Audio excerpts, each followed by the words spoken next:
गोपीजनवल्लभा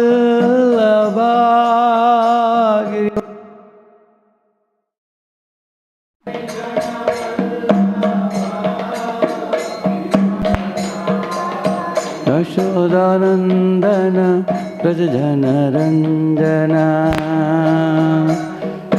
व्रज जनरञ्जन यशोदानन्दन व्रज जनरञ्जन यमुनातीरावनचारी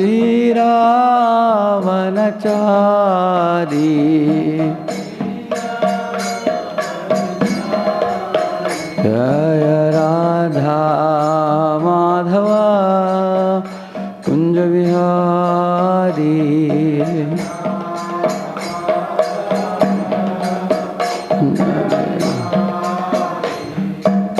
हरे कृष्णा कृष्णा कृष्णा हरे हरे हरे राम राम राम हरे हरे हरे कृष्णा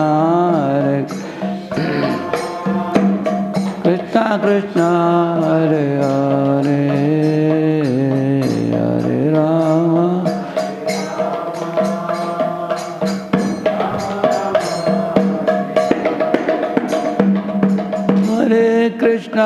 हरे कृष्णा कृष्णा कृष्णा हरे हरे हरे राम राम राम हरे हरे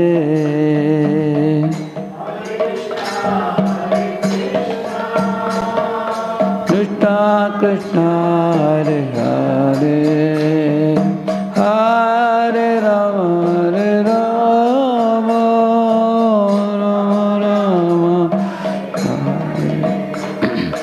हरे कृष्णा कृष्णा कृष्णा हरे हरे हरे राम राम राम हरे हरे हरे कृष्णा कृष्णा कृष्णा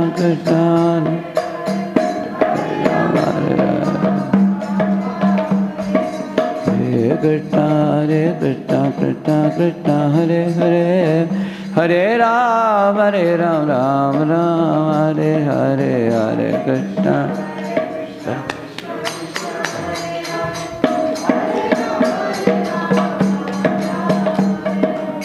हरे कृष्णा कृष्णा कृष्णा हरे हरे हरे राम राम हरे हरे कृष्णा कृष्णा हरे हरे हरे हरे कृष्णा कृष्णा कृष्णा हरे हरे हरे राम राम हरे हरे हरे कृष्णा कृष्णा कृष्णा हरे हरे हरे राम राम हरे हरे हरे कृष्णा कृष्णा कृष्णा हरे हरे हरे राम राम हरे हरे कृष्णा हरे हरे हरे राम राम जय राधे जय कृष्णा जय वृंदावन श्री गोविंद गोपीनाथ मदन मोहन जय राधे श्री गोविंद गोपीनाथ जय जय राधे जय जय श्याम जय जय श्री वृंदावन धाम जय जय श्याम जय जय श्री वृंदावन जय जगन्नाथ स्वामी जय जगन्नाथ जय बलदेवा जय सुभद्रा स्वामी जय बलदेवा जगन्नाथ स्वामी नयन पथगामी भवतु मे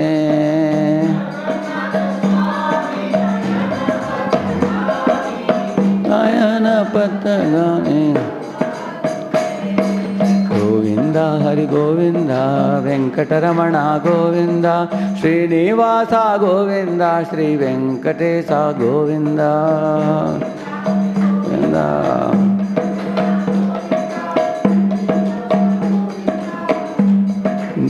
Gaur Hari Bol, Hari Bol, Hari Bol, Nitai Gaur Hari Bol. Bol, Hari Bol, Hari Bol, Nitai Gaur Hari Bol. Kali Yuga Pavana Hari Nama Sankirtana ki, Srila Prabhupada ki, Samaveta Gaura Bhakta Vrinda ki. More devotees are online today. 30 devotees are online. Is it? Okay. They can see hopefully. Huh? Just check with them. Sound is coming good. You can check with them. They get it? Check with them. So there is where you keep track that they are getting properly telecast. Huh? So,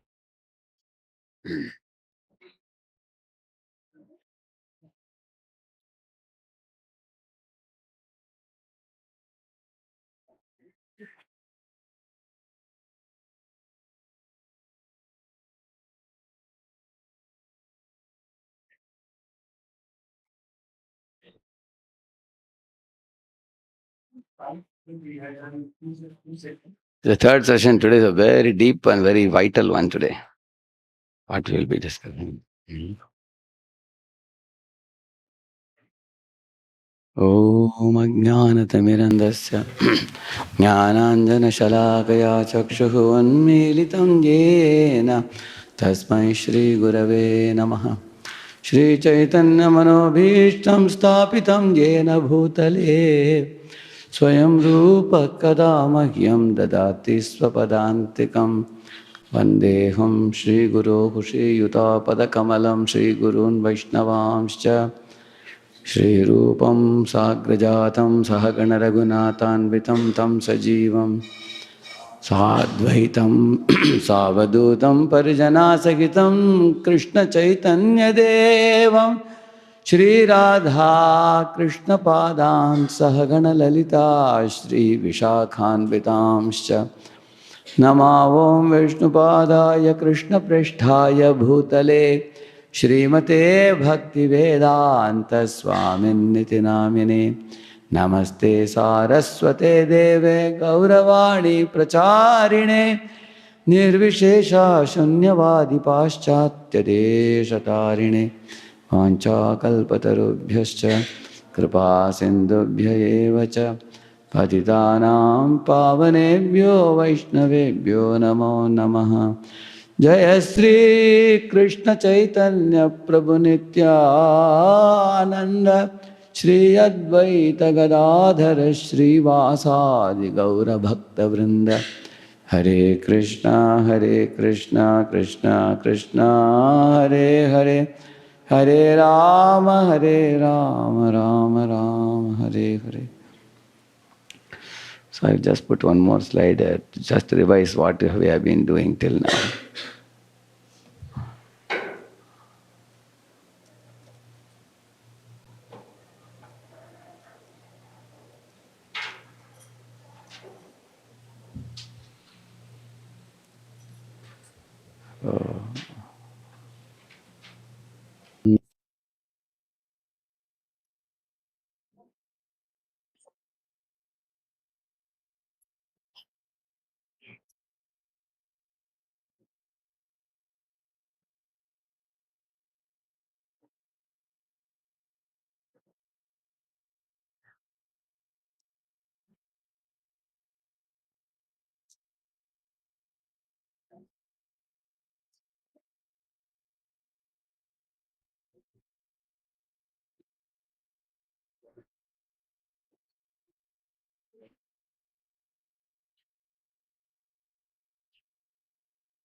This I explained in the first class.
And we discussed one more thing. Anything else you remember? See, difference between hard work, smart work, I took time to explain it in the beginning. Buddhiryasya balantasya. Then we also studied 4 quadrants also. That is another thing, yeah.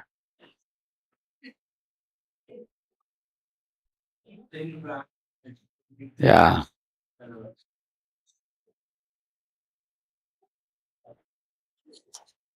Let's modify.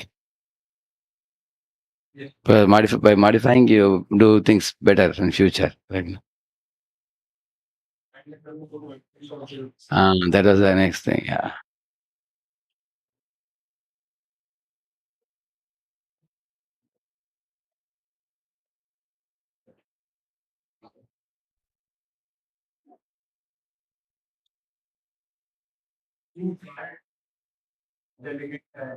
Correct.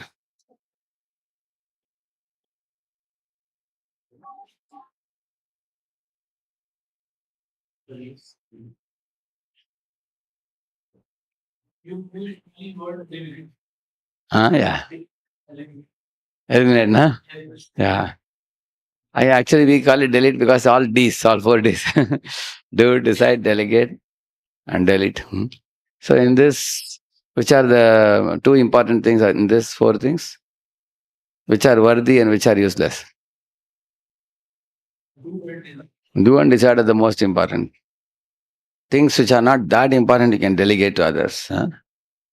Which, like for example, uh, uh, I have a Google link of some depository. That day I opened the depository for something, for getting one notes. Some children, very good children notes were there. So when I clicked it, there were like almost 20 PDF files. So I said, no, download, download, download. I downloaded all of them. Then after that, while doing that, I got one more notes in the depository. Then that also I downloaded. Then I looked at the clock, 1 hour was over. So this is an example of what can be delegated. Correct, no? Because this work doesn't require any expertise. If I just give it to one devotee and tell him, Prabhuji, please download and give me, it takes me not even 15 seconds to tell that, So, similarly, once I found a very good book, which was not available in Amazon, not available in market. So I have to give it back, by the next day. So I took permission from the devotee. Then I said, I will get it scanned myself. So going to the market and getting it stand, waiting for Xeroxing it. It takes long time. Now you just give the book to somebody and say, Prabhuji, please make a PDF copy, scan the book and give me, correct? Huh? There are many people who can do that. So these are all things which we can delegate, especially if your time is precious. And sometimes delegation may involve little money also, which may not mind. Little money, you get it done, instead of doing it yourself. So you can delegate. And unwanted things you should delete. Like, for example, say I have to sleep little early in the night. Somebody is coming and talking to me. Huh? I give them, say, 8 to 8:30, I give them. But then after 8:30, they say, one last thing, they say, and then they say something. And then after 8:40, they say, and one more last thing. And I'm going to conclude just now. And then this other one, I forgot to tell you this one. And then you look at the clock, it's 9:10. Correct? No? How many of you have that experience? Correct? So, therefore, nowadays, what I tell people, if I'm going to give them till 8:30, I tell them, 8 to 8:20, I have all my time for you. Huh? And then 8:20, I start looking at the clock. I tell them, can we wind up for today? Another day we can meet again always. We don't have to finish everything in one go. Hmm.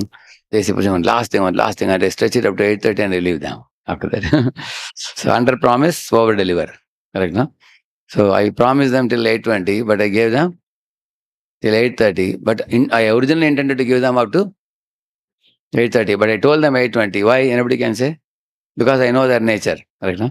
They will take longer time. Correct, no? Yeah. Yeah. Yeah.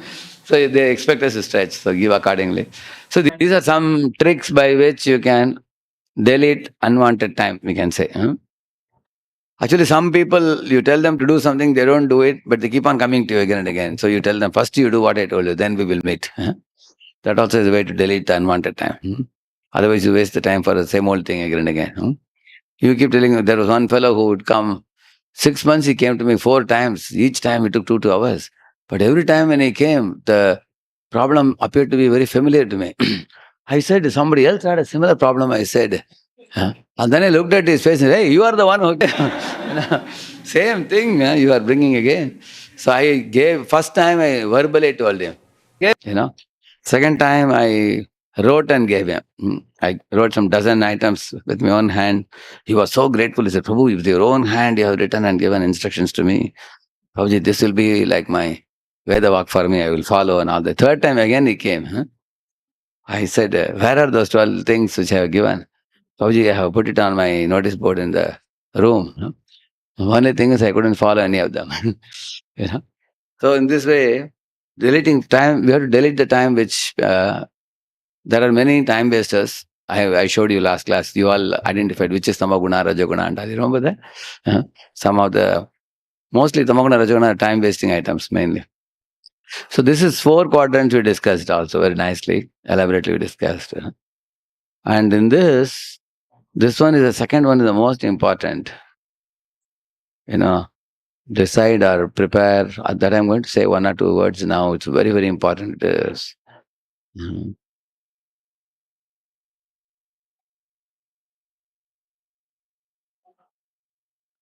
This is a very important item, second one. So let us talk a little bit about it.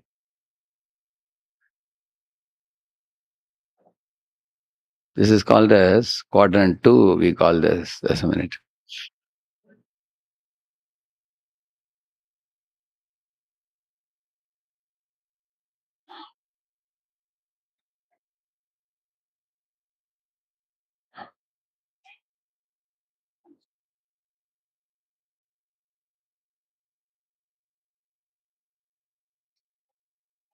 This is the most important thing. Anybody who is smart in this, they are the people who are the best time managers. So I will say a little bit more about this.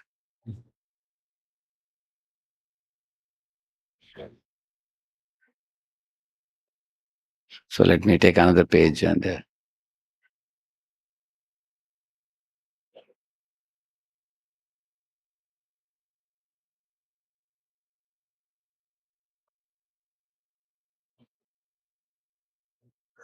I will develop it in such a gradual way. You will be amazed how It's such a very simple thing, but how many of us may not be doing this?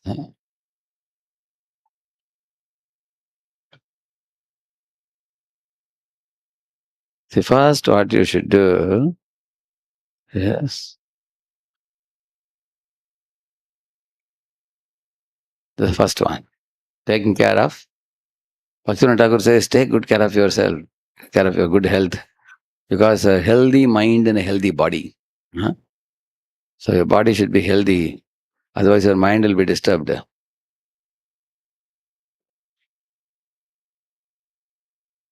Mhm. Like for example, if somebody goes to the washroom in the morning and your stomach is empty now, and then you take a fresh bath, where there is cleanliness and freshness, your spirits are also high. Correct, no? Let's make it sound, I think. It's going to be, you want to find little, we can reduce the, just think sound. Yeah. I think it's overhead. You want it? Yeah. So, see what I was telling, if somebody has to go to washroom 4 times a day, 5 times a day, little by little, actually then he thinks he's doing the project of keeping the body proper. So your whole time goes in that. Therefore, keeping the body fit, it's a very big subject. I'm not going to talk on that. For example, uh, when you take early morning bath, stomach is empty, then you do yoga, and you keep, you make, like Surya Namaskar is one thing which bends all the parts of the body, practically. So when you keep the body fit, then your mind is also fresh. So taking care of oneself. Then in personal development, many things come. For example, you can learn many things like studying proper books, music, developing skills like music, like playing kartal, mridangam, and all those things. You know, Uh, say for example, uh, speaking skill, developing ability to properly present the philosophy cogently, learning it. In this way, there are many other skills I am not going to write here. The personal development involves especially developing skills which will help you in your propagating Krishna consciousness. But first you're taking care of your body, then you can take out a little time, because certain things take time. Like if you want to learn instruments, if you want to learn singing a Vaishnava song properly, or if you want to study, prepare notes, and then speak, all these things take time, correct, no? So actually, unless you equip yourself, like memorizing shlokas, for example, you know, shloka memorization, that takes time.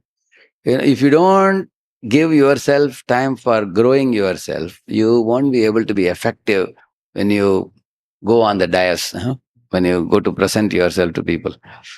So, how many of you would like to hear a lecture which is well prepared lecture, and how many of you are bored with a unprepared lecture? Correct, no? Yeah, correct. No? We all would like to hear somebody who comes well prepared. He knows what he's going to speak. Huh? I can imagine a speaker comes and says, as such, today, I don't know what am I going to speak, I am not so well prepared. You see, let me honestly tell you, last 2 days, my schedule was very hectic. Some people begin like that. And everybody looks at the clock, okay, how long is he going to go? He's going to waste our time, because he doesn't know what he's going to say. So therefore, personal development includes studying the Shastra, making your own notes. Some people are very, very pakka in that. I'll give you a couple of examples. This Gaurang Prabhu used to study, and say one section he will take, and then he will make notes. He will memorize, will write down the shlokas, and he will star mark some examples in the notebook. Sometimes he will underline with different color pens, like red color, green color, like that he would do. And he would make notes like, from purport also, he would take out some points and put it like this. Like one pastime, he may have like 8, 10 pages he will have, which he may speak in 4, 5 lectures, he will speak. But that notebook, he will keep it inside. He will not give it to anybody. You must have seen him. How many of you observed him? He has one kajana with him. Correct? You can't get it for Xeroxing also. That is one thing which he will keep with him, because very safely preserves it. He doesn't lose it anywhere. He will put it back in his cupboard when he goes back, because he uses it and reuses it several times when he travels in various places like that. But he takes out time. When I went to Atlanta, I saw Amarendra Prabhu does the same thing. He properly notes down. He sits with the book, notes down shlokas and everything, walks and memorizes. Takes out time for that. Once you've done that preparation, then you perform on the stage. Just like a girl is dancing Bharatanatyam very beautifully, it doesn't come overnight. Rome was not built in a day, we say. No? It takes time to properly practice, and practiced people will be observable when you see them performing. It will be very impressive. Yeah. Otherwise, we cannot do justice to anything. Same with playing also. Say you want to play chords, with harmonium. Can you go to the class and give a try, different buttons? Will it look good? You tell the people, I'm singing, I'm trying to get the right key. They will say that, Prabhuji, keep the harmonium aside, another day you can play. You come prepared. So therefore we should practice. So this is one person I told you. Another person is Lokanath Maharaj I've seen. When he would come for the Bhagavad Katha in Pune, he would come like 2 weeks in advance, he would come, and then he would go to our Hadap Sir, Keshav has arranged one accommodation where he would sit and practice what Kirtan is going to do. And he would also make a bullet point notes. He would call a team of 5, 6 boys and tell them to make PowerPoints. He would tell them first day, second day, third day, different boys make PPTs.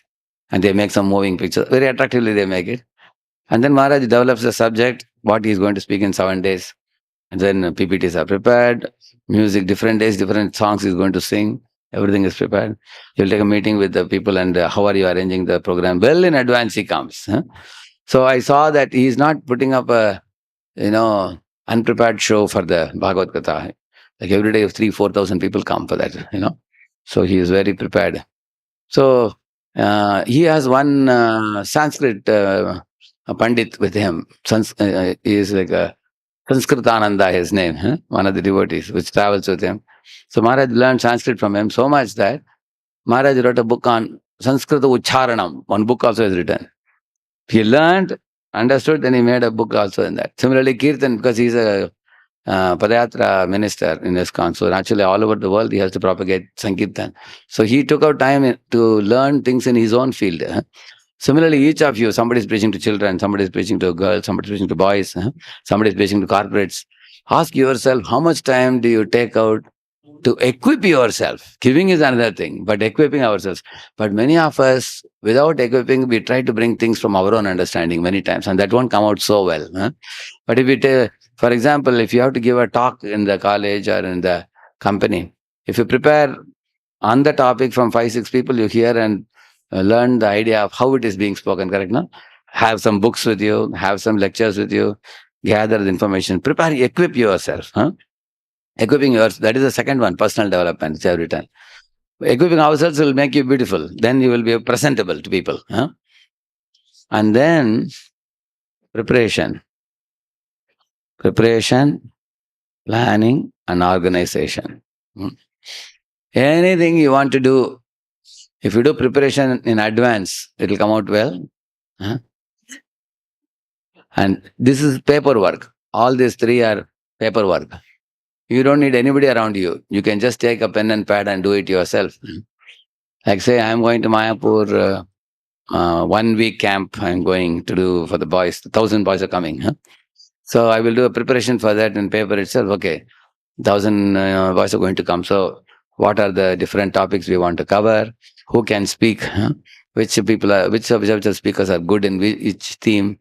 So then for each topic, I will put 3 speakers' names because all 3 may not have time available. I will put my choice 1, choice 2, choice 3. Choice 1 is not available, they'll go for choice 2 like that. These are all things I prepare in the paper.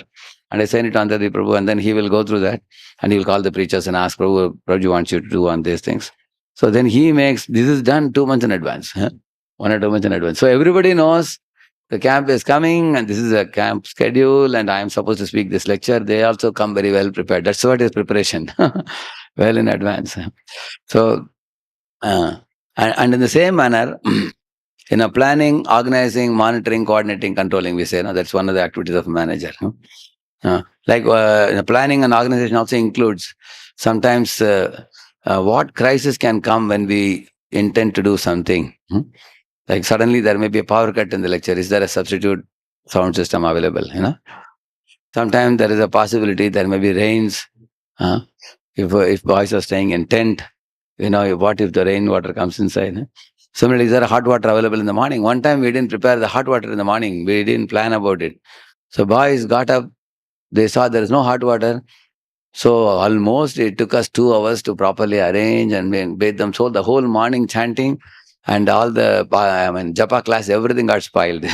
So the purpose for which we did the camp, that is defeated because of no proper planning and organization. So many of the things can be done on paper itself. That means this requires anticipation. Anticipating in advance what failures can come. Uh, like you are building a bridge. So you know that if the crack is there, it may tomorrow develop into a catastrophe. So then you will have to repair it right now. Stitch in time saves nine, as we say. So in this way, preparing, planning, and organization also quadrant two. And after that, effective communication with those from whom if you want to see it happen. So if the communication, this is a very big topic also, effective communication. So I'll just show you one picture. I'll show you.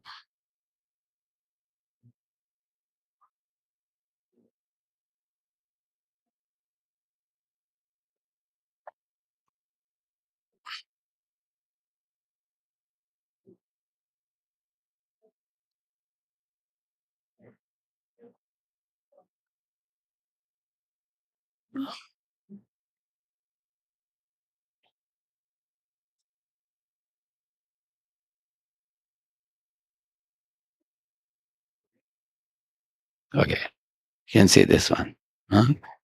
See, listening, friendliness, open-mindedness, uh, giving feedback, receiving feedback, confidence, non-verbal communication, all these things. How effectively we do that? This is it's about interpersonal dealing. Actually, if you have taken care of the previous steps, this is also likely to come out well. For example, you are asking someone to do something and then they want you to listen to them because they are having some problem. So then we have to be good listeners and being friendly in the dealings and being open-minded to modify our plan. Don't be like a brittle bottle, like a glass bottle. We should be like a Bisleri bottle. We should be flexible. Resilient, we call it. Resilient means like bendable. We are ready to modify. Yeah. So that is being open-minded. Okay. So, and then what is this one? Feedback. Actually, if you are willing to receive feedback during your communication, you will be a very effective leader. If you cannot tolerate feedback, then you don't have many people to work and help you. In the same manner, all these different things. Non-verbal communication means your behavior. Okay. So this is about the effective communication and interpersonal dealing.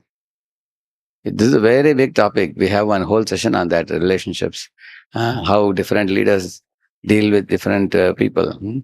So then comes,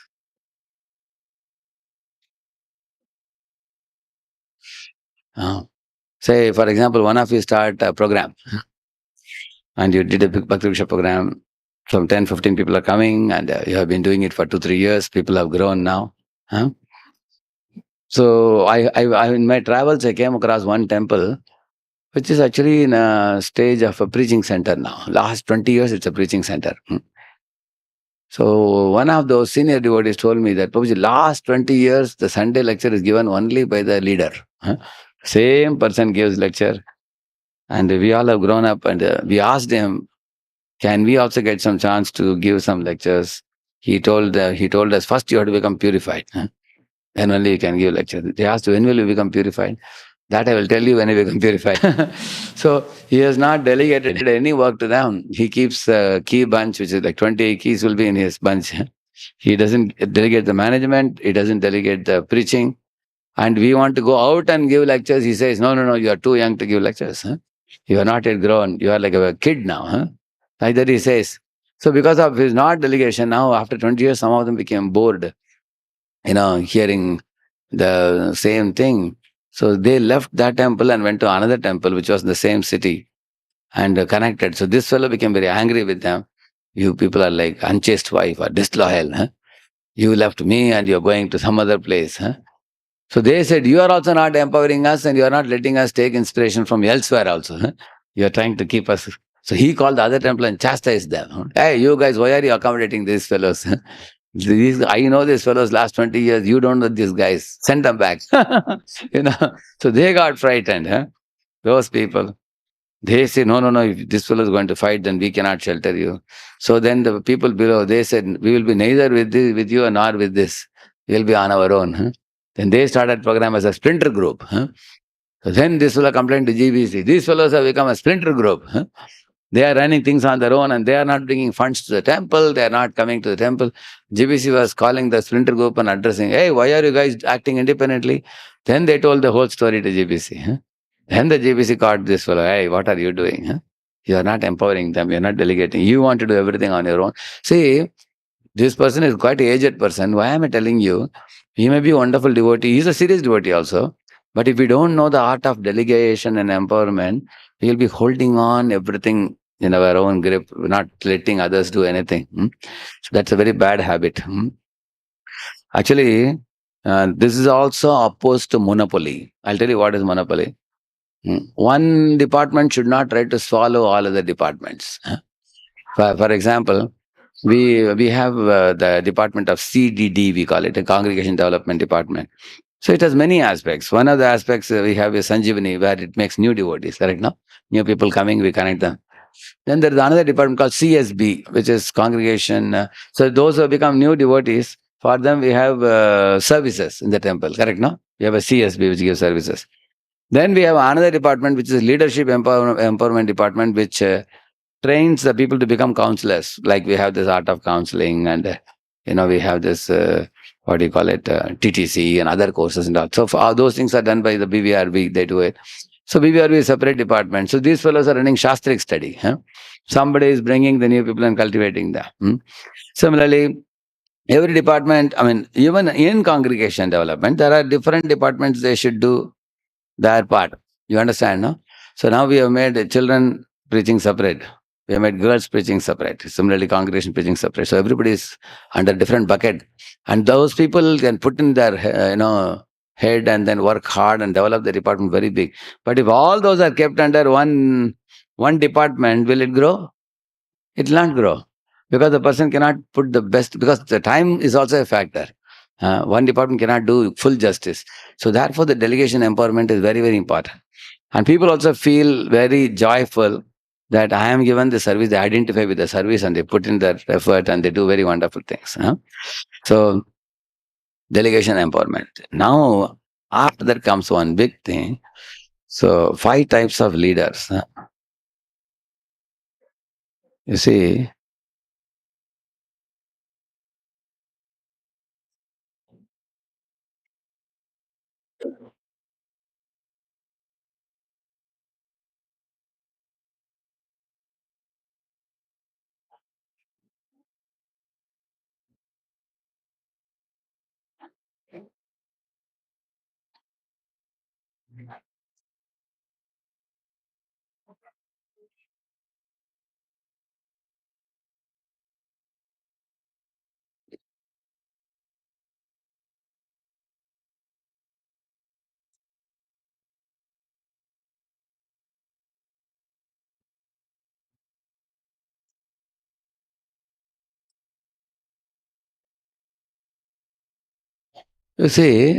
some people are individual players like a lion.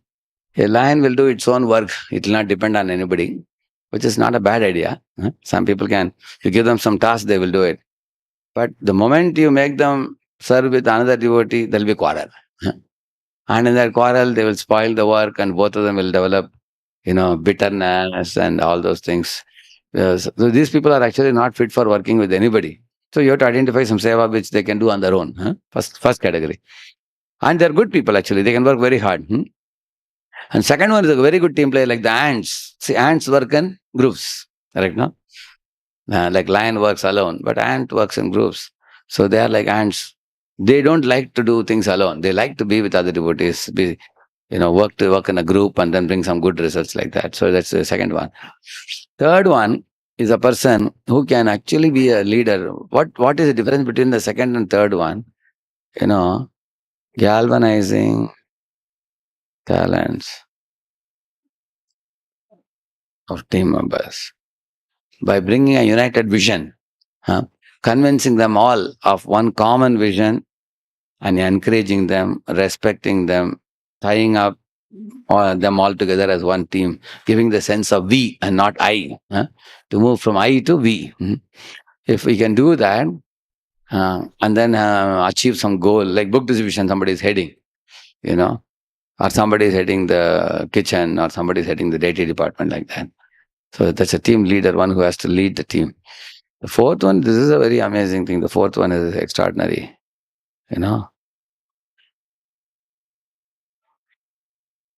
this pastime of a drama appreciated even a squirrel also, isn't it? So this leader is a very encouraging leader. He can encourage everybody in a team. Like in one book distribution team, there was one devotee who was a limping devotee. He had one leg was amputated, only half the leg was there. But even this fellow would come and sit in the book table, because the leader was a very encouraging leader. Although he cannot do much, you can just sit and just organize the books on the table. Other devotees will take the books and show to people and they would sell it. So which means a leader who is very encouraging, they will inspire even the weak members of the team also, which means the strong members, so they will be always inspired. So this is even more evolved leader. A visionary leader means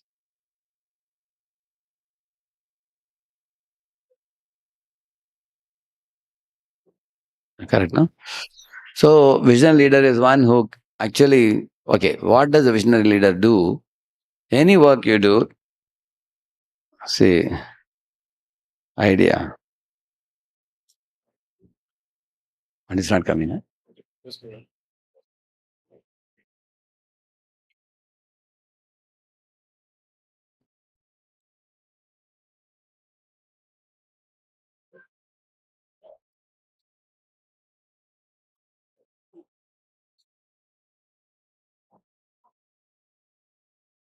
See, anything you do, idea creation, then blueprint making, then execution. 3 steps are there always.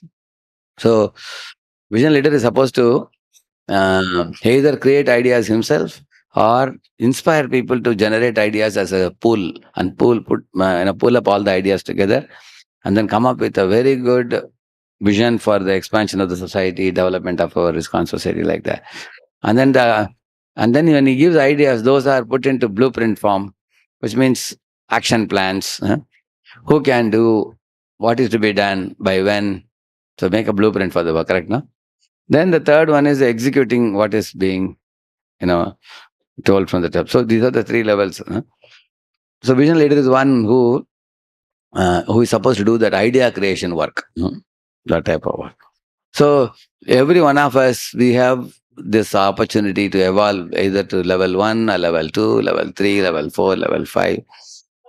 And the higher you go, we have to be very effective time managers. And how one is able to evolve to higher, if you see very carefully, like the individual player, he only takes care of self. He takes himself, hey, nobody should disturb me. Me and my work. And he may or may not develop personal development also. He keeps doing the same old thing. Like you heard the story, one father gave one lathe machine to 3 sons he gave. So the youngest son, he was working in the lathe machine. And the second son also was working. The first son also was working. They all started working in the lathe machine. And the father was away, for 4 or 5 years abroad. When he came back, the third son thanked the father that, Papa, you gave me this machine. It's giving me my daily bread. I'm able to, make some job and then, get my monthly, whatever I have to get, I'm going on. Thank the pastor. Pastor said, okay. But he asked the second son. He went to his shop. He saw there were a dozen leads. And this fellow was the manager. He said he had a manager's cabin also. He said, Papa, you gave me one machine. Now in this last 5 years, I have purchased many machines now. Multiplied because I got more profits. And I engaged a dozen men and I come in the morning at 10 o'clock and I go back by 3. But these guys have shifts also, they work. And he was getting a good profit. Whatever father gave, money, he made it 5-6 times bigger. Then he went to meet the first son. And the first son was sitting at home. The father asked, hey, beta, you are sitting here. Where is the machine that I gave you? Then he opened his computer and showed, Papa, now I have 20 branches in India everywhere. All over the different parts. You gave me one lathe, now we have made an industry now. Multiple industries are going on. So in this way, when we talk about visionary leader, the more effectively you are able to manage your time. See, for example, the third son, the first son I told you, how he is so effective, you see, he's doing all these things. He's taking care of himself, he has developed personal development, he has developed his skills. Like how many of you know, many Indian businessmen like Agarwal and Bansal Goyal and all, they traveled abroad. They see many of the practices in Western countries, especially like China. China, and if you see in America and other, Russia also. They travel, pick up some nice things, and Indians, once they learn one good thing, they know how to make it even more better when they come back. Cost effective also, cheap and best. Those guys make products and these guys can improvise it like that. And people are wondering nowadays, if you see, today I came in the train from Sholapur to here. I was wondering whether I'm in India or America. They may train like that, correct? No? What do you call this? Vande Bharat, if you see, correct? No? So, yeah, man liked it, I heard. He said, it's very decent, he was telling. So, you see, in India also the systems are coming now. Those days are gone when people can jump out of the train or jump into the train. Now the train door closes, isn't it? Because they've learned from abroad and they're implementing it. Now in ISKCON also, you can be sitting in your own temple and doing your little bit within your cabin and say that this is all I'm able to do. But if you are open-minded, you can go to other temples and see what they are doing, learn from other people.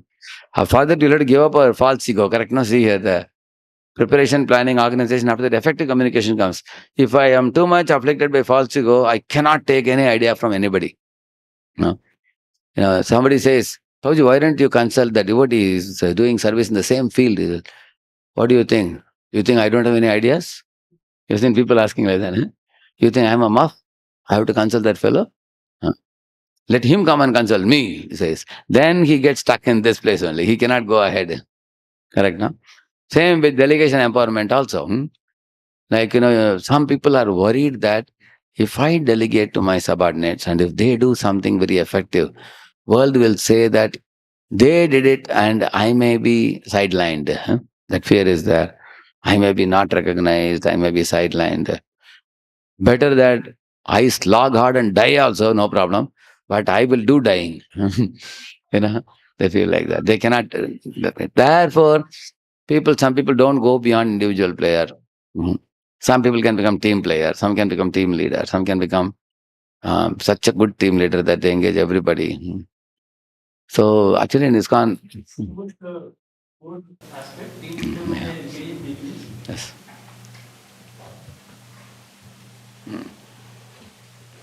Especially on this fourth one, team leader who can engage even weaklings. Even many other researchers have also said that for a high performing team, it can be identified when everyone in the team is able to participate, irrespective of how their nature is. Like recently, our Tulsi Prabhu had come and our Hemang Gopi Mataji wanted me to just check what they have planned for the anniversary program for the BMS. So I asked Mataji, how many children are there now in your BMS? She said about 280. My Lord, 280 children. And he said, Prabhu, the best part in our anniversary is that not a single child is missed out in the drama participation, she said. I was surprised. How will you engage 280 children in a big drama, magnum opus they do? Some you can engage, some are going to be not engaged, isn't it? So then she said, in the Ramayana drama, They made 40, 50 monkeys. You know, even those children who cannot act in any role, you just have to wear a monkey dress and come and jump up and down. And parents are also taking, hey, our child is there. And they go and tell everybody, they send in WhatsApp to all their friends, my son or daughter acted as a monkey. So in this way, because for parents, their own child is very special, very important. So the school is thinking how to encourage every parent and every child. Think about it. Huh? So not ignore anybody. Hmm. So sometimes it can be very challenging because you want somebody who is very talented to perform, and somebody may not be talented, and how to encourage those who are not talented. Huh?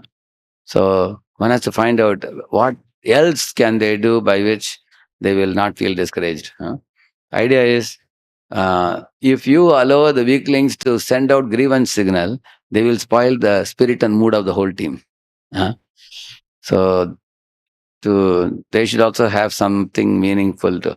Nowadays, they don't even use the word disabled. In those days, they would say disabled. If somebody has hands or legs cut. Now what they say? Differently abled. Differently abled. They call special children in schools. Otherwise, they call as differently abled, they say. The whole idea is not to discourage anyone, isn't it? Hmm? So, in this way, if you have to go to this type of visionary leadership, then we have to do all these things effectively. Huh? So you're not only taking care of self, you equip yourself, and then preparation, planning, and organization you do in paper. That means you are a very good idea maker, idea generator. And then effective communication and interpersonal dealing with other devotees means in Bhagavatam there is a lot of information about this, the fourth point.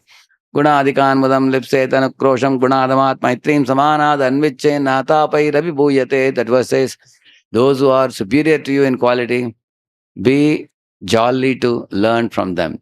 Even though they may be junior also sometimes with you.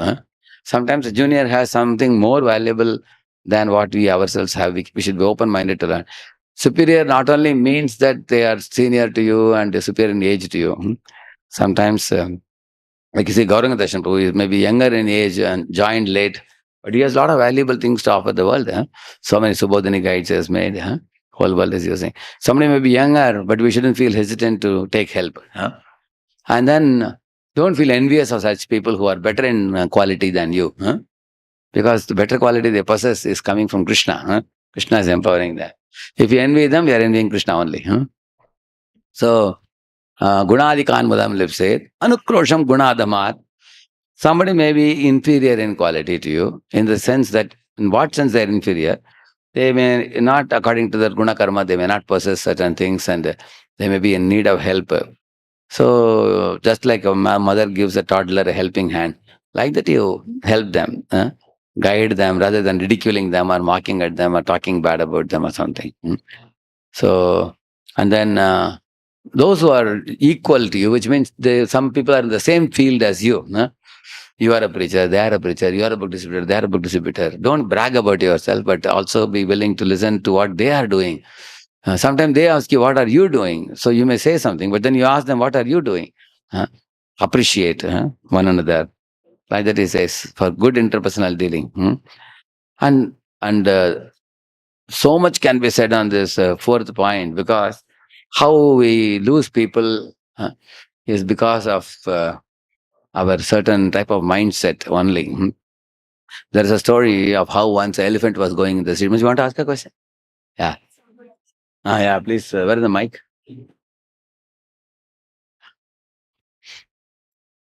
Like I'm also teaching in BMS. So what I have observed is weaklings, actually, when we give them that opportunity to do something and we empower them with small little things according to their skills, then actually we come to know that they can do a lot of things, and they didn't get that opportunity because people were always underestimating them. So they have that talent and skill. Yeah. Only thing is that they need that that confidence. Somebody should put that confidence and faith in them, so then their actual colors come out. Yeah, very true.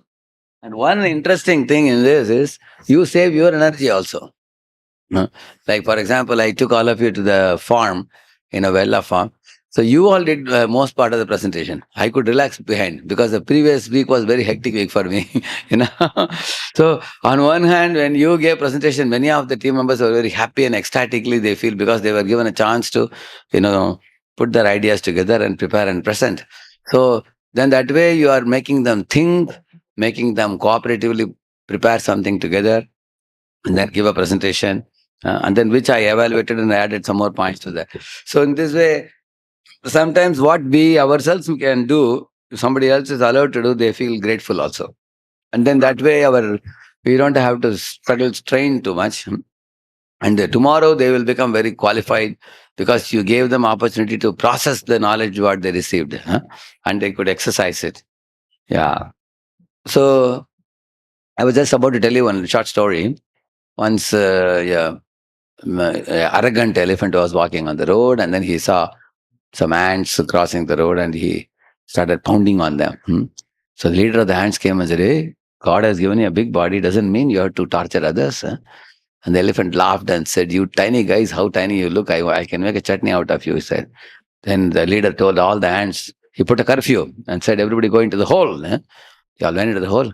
Then the leader ant warned the elephant, "You're so arrogant. You know, one day we will arrange to punish you." And the elephant even more loudly laughed and said, "You tiny guys will punish me? You know, do you have any common sense to say such a thing?" And then he walked away. Uh, and then after a week, when the elephant was sleeping, the ant entered into his ears and started biting inside, Krr, krr, krr, krr, and biting sharply. And the elephant woke up and feeling great pain, he was waving his ears very, very vigorously. But the ant was not coming out, was deep inside. So the elephant got up. And he was shouting. And he was running hither and thither because it was not knowing how to. This is one thing which many, even big elephants cannot tolerate. When ants bite in their ears and they have no way to escape. So somebody has to help them to pour some water or something inside and get the ant out. But then the way elephant behaved, the mouth and other people reported to the king. King said the elephant has become a great source of dread for everybody, great fear. Shoot him, he said. Phew. They shot the elephant. So now you can see, he made enmity with one small ant, and as a result of that, he lost his life. From this, what lesson we learn in our life? Don't make enmity with anybody. That's a lesson. Be friendly with everybody, and don't unnecessarily cross anybody. People have their swabhava, their natures. So what Avadut Brahman says in the seventh canto, I will just show you one verse. I will show you. You can see for yourself what he says. That will make it more clear for you. It's coming in the chapter Behavior of a Perfect Person. In the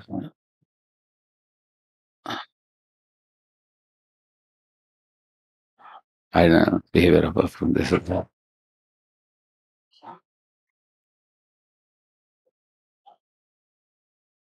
yeah, please read it. Mic with you. Who has a mic? 7:13:42.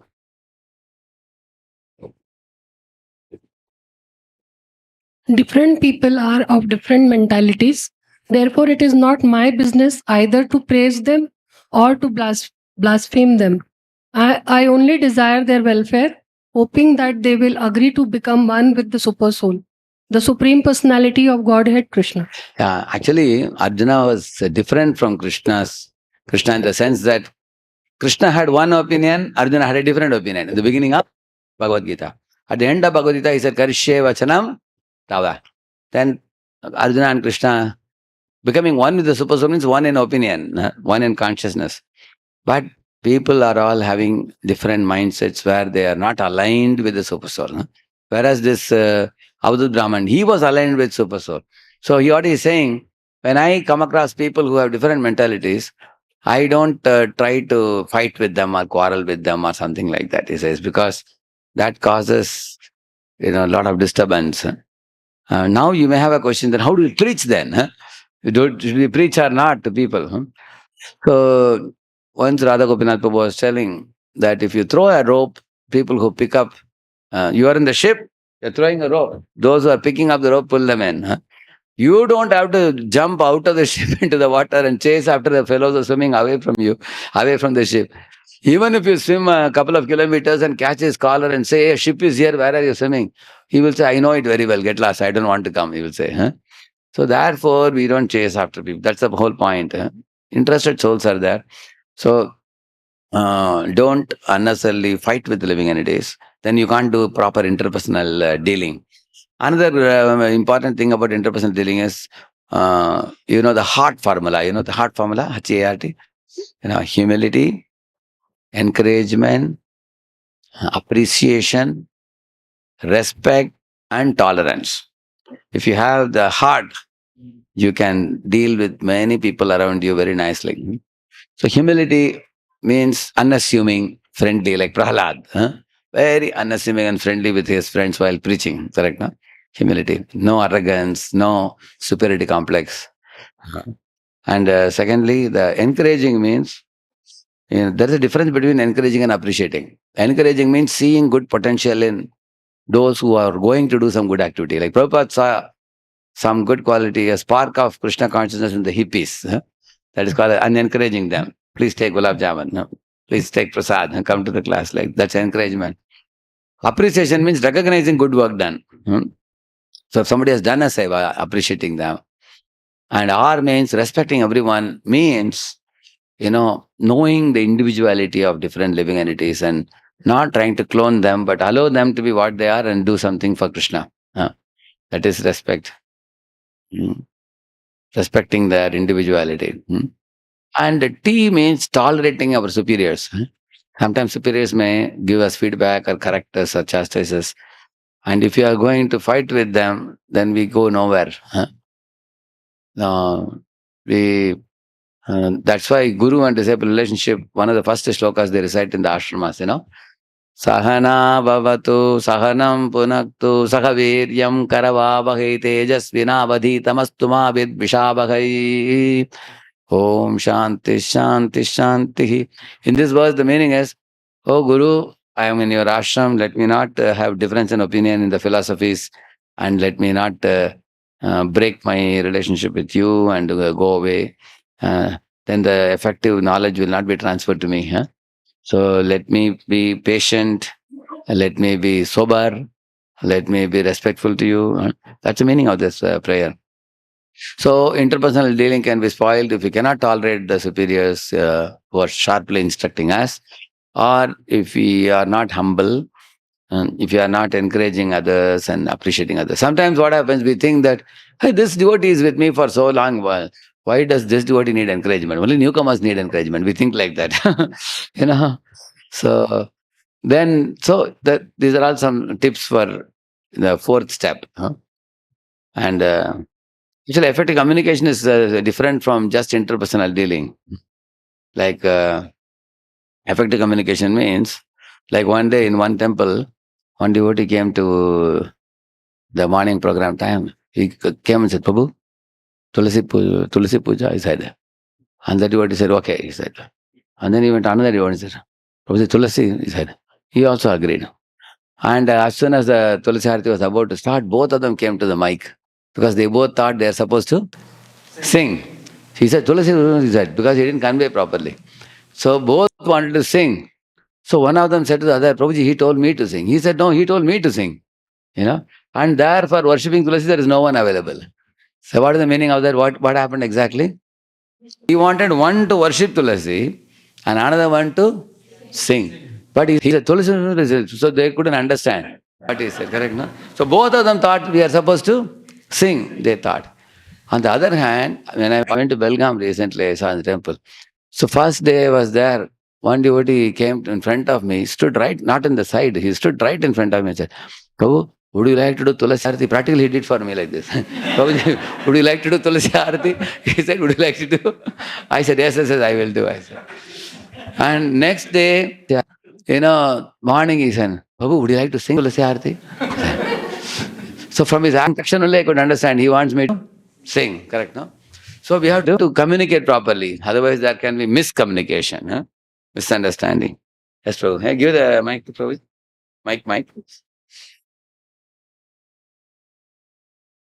with the shloka which we recited, right, where it's the Avadut Brahmin is saying, I should not, it's not my business to praise somebody, or Correct. it's not my business to blaspheme them, right? And I also recall there's another shloka in Bhagavad 11th canto, yeah. 11th canto. Parasvabhava karmani ya Correct, correct. prashansati nindati. Correct, correct. Your question is why praise should not be done. That's one. The second thing is, like in this is typically for material things is what we're talking about. We should not praise somebody with material qualification, nor should we blaspheme, Correct. because the destination is different, what Prabhupada is saying. So that's one thing, because in the spiritual circles, we are actually recommended that we should praise others. Correct. You know, we should be talking good about others. That's one thing. But even in the corporate life, when somebody does good work, we have to praise that person, right? So what does this, how do we implement this? Because as a part of our routine life, we have to praise somebody or For some blasphemy as example, well. Yeah. if you praise a person personally in your corporate situation, or you offer him some gift personally, then it doesn't affect the other people. But in a gathering, in a meeting, for example, you have a team of 12 people. In a public meeting, sometimes first you gave him a gift. Another day you glorified him. Another day you told there's nobody like him. Then there are other people whose antenna is on. They start feeling that, hey, this fellow and that fellow has put soap. He always pampers the boss, and then boss also favors him. We did this, we did that. He never talks about that. He always talks about that. So one time in Brahmachari class, we used to have this birthday festival in those days. Birthday festival means nothing great. In once in 3 months, we put about 8-10 brahmacharis together. We just give them a garland. And then one devotee, their counselor and the one friend, they may say some incident in relation to them where they manifested a Vaishnava quality. They showed humility or tolerance or patience or good sadhana, whatever.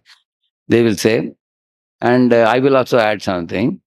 And finally, we will give them 2 sweets, 1 sweet for them to eat and 1 sweet to distribute. We give them like that at the end of the program. Then we do Hare Krishna and Hare Krishna and we dance. And the kirtan and the program ends. So in one program, I was glorifying one devotee and another devotee was sitting in the front. He said, Prabhu, I think you indirectly hinted that I don't have that quality. Sir, I never thought. I never thought of you, Prabhu. He said, really? God promised? He said, God promised, I never thought of you. Then he became pacified. Because, even in home also, if you have 2 children, one child you little bit appreciate, the other one gets insecure. Correct, no? So it's a very delicate area it is. So how to appreciate? Appreciation is good. But generally we tend to appreciate outstanding people because outstanding people already get a lot of praises from many people. And when we also appreciate, it becomes added. Correct? No? So it's a little challenging thing. And our scriptures are full of examples for this. So to not unnecessarily create insecurity in others. So we also should have something nice to say about others also. Like one time I went with my spiritual master for some event. On the stage, they said you should give off prizes to the book distributors. And so Maharaj gave prizes, he gave, certificate also he gave. After that, there was a dancing kirtan.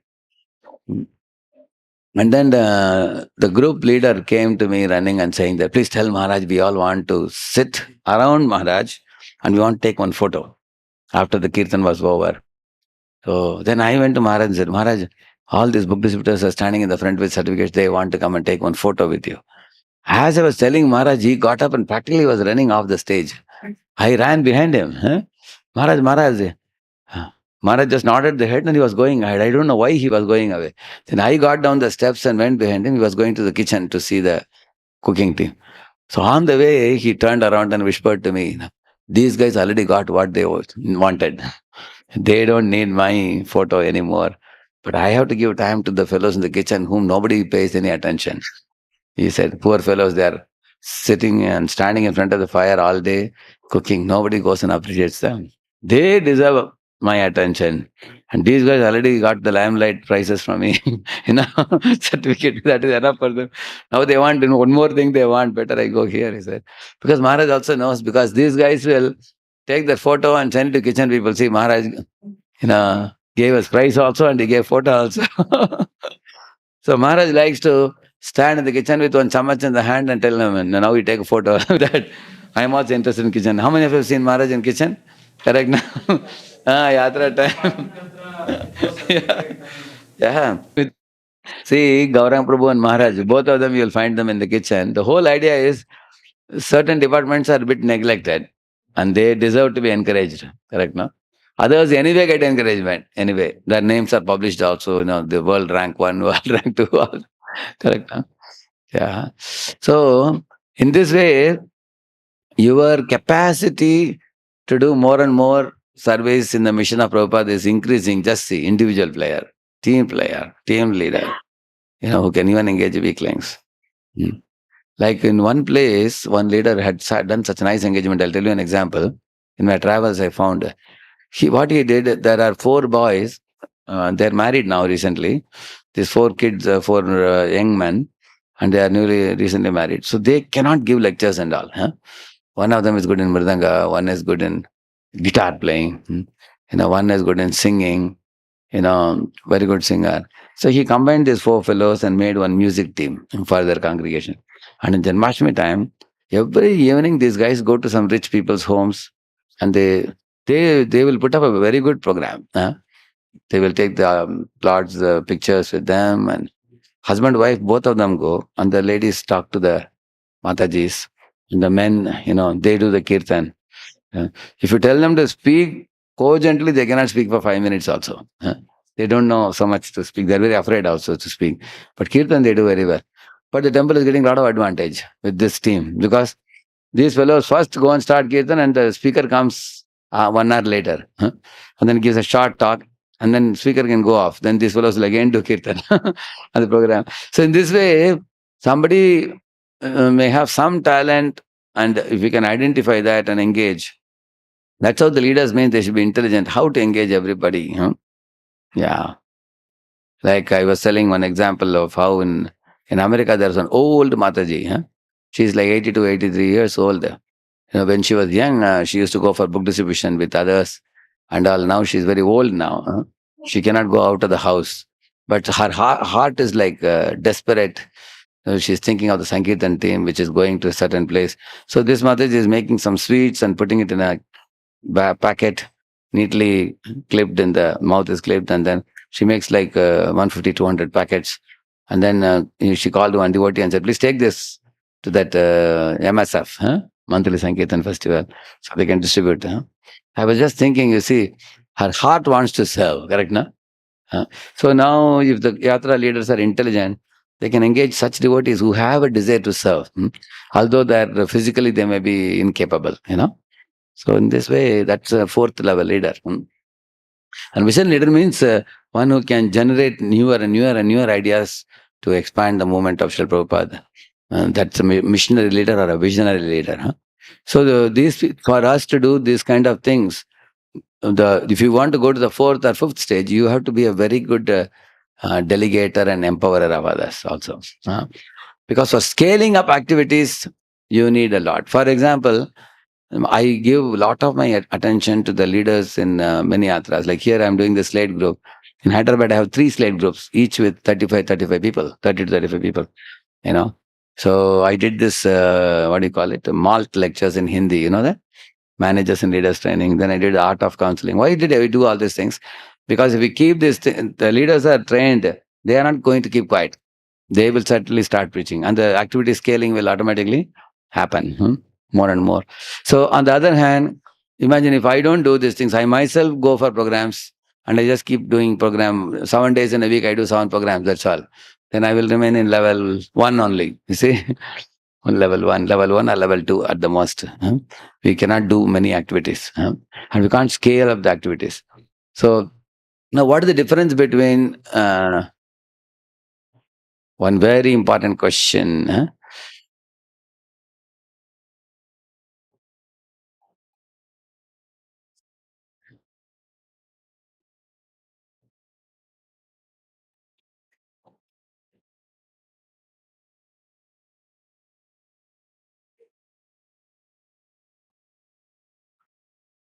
This is a very important question. Scaling up the activities and increasing activities. For example, take Infosys or Microsoft. These guys can scale to very big level. Like you can see, in one area they have 20,000 employees. Correct, no? So What is the main difference between the two? Who would like to share? Yes, Majia, one point. Okay. Yes, okay. Yeah.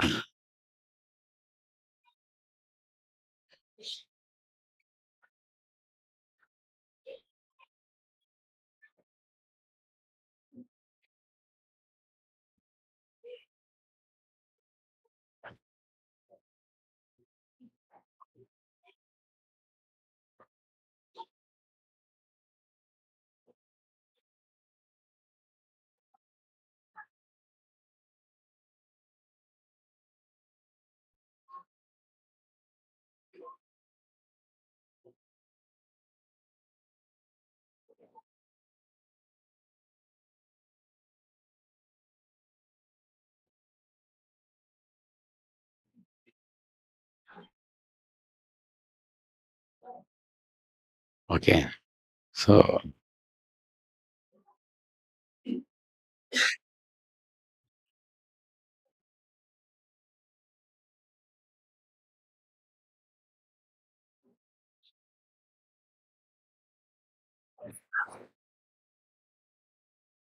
okay. Anybody else?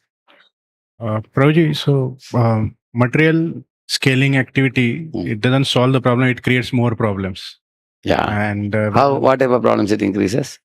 so I was just reading yesterday so Prabhupada Lilamrita, and Prabhupada had written a letter to Mahatma Gandhi. Mm. And he has written very good words about Mahatma Gandhi. But Correct. later he said, ki, like, I'm your Well-wisher. unknown friend Yeah, who correct. is telling you to come to Krishna conscious or spread the word of God.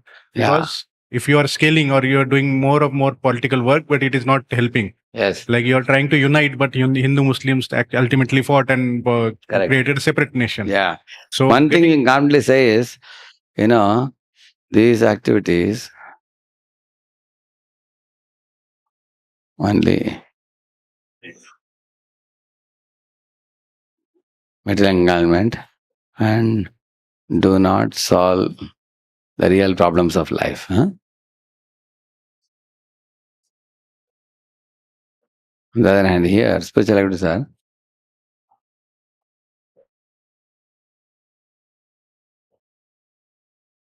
focused on solving the real problems of life of all suffering souls.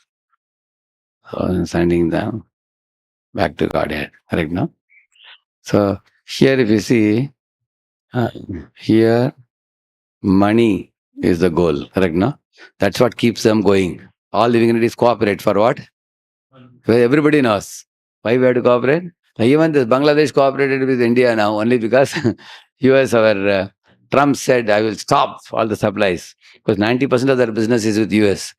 So when Trump said, I will block, immediately they became afraid. Even the Kattarpandi, they become quiet. Huh?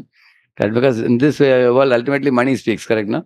So for them, money is the goal. And for these people here,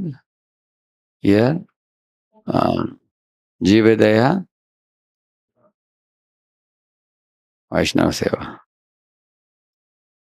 Name Ruchi is the goal, correct? No? So that means, showing compassion, suffering souls by administering Krishna consciousness to them, serving great souls and, developing, awakening love for God. These are the goals here. Huh? Yeah. So, and here one important thing is, now materialistic scaling up activities, scaling increased by Maya potency. And here scaling is increased internal potency.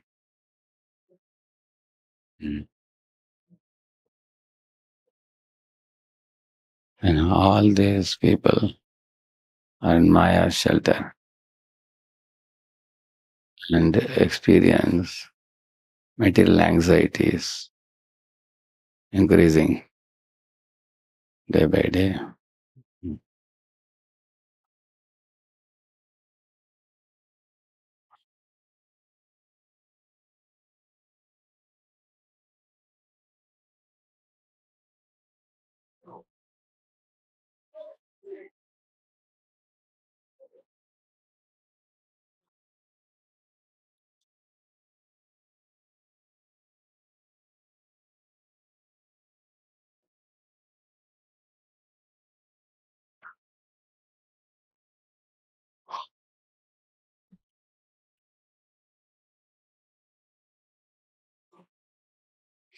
Okay, here I have written, all these people are in Maya shelter and they experience mental anxieties and stress, very, very well known. Any fellow working in company, nowadays they are facing extreme stress. There is fear of layoff, there is fear of completing the target, deadline. Hmm? There is a lot of anxiety there. Now, devotees are in custody of Radharani and they are rendering services together for the pleasure of Guru and Gauranga. And their bliss is expanding. Now, somebody may say, devotees are also facing stress. How would you answer that question? Anybody? Devotees are also facing anxiety. What do you say about that? Anybody? Who can say the devotees don't have any stress at all? Huh? Prabhuji, Yes, in that case, devotees build the ability to tolerate the anxiety. Like Pandavas are subject to a lot of anxiety, one after another, but they had the ability to tolerate because Krishna was with them. So Krishna guided them. So devotees, which means what Prabhuji is saying is, devotees can handle anxiety by taking shelter of the holy name and taking shelter of guidance of Vaishnavas and also the encouragement of the peers, fellow devotees. Many of the grihasthas here, they have a lot of support from the fellow grihasthas, correct, na? So, yes, that is a good point. Anybody else want to say any other point? Prabhuji, Yes, yeah.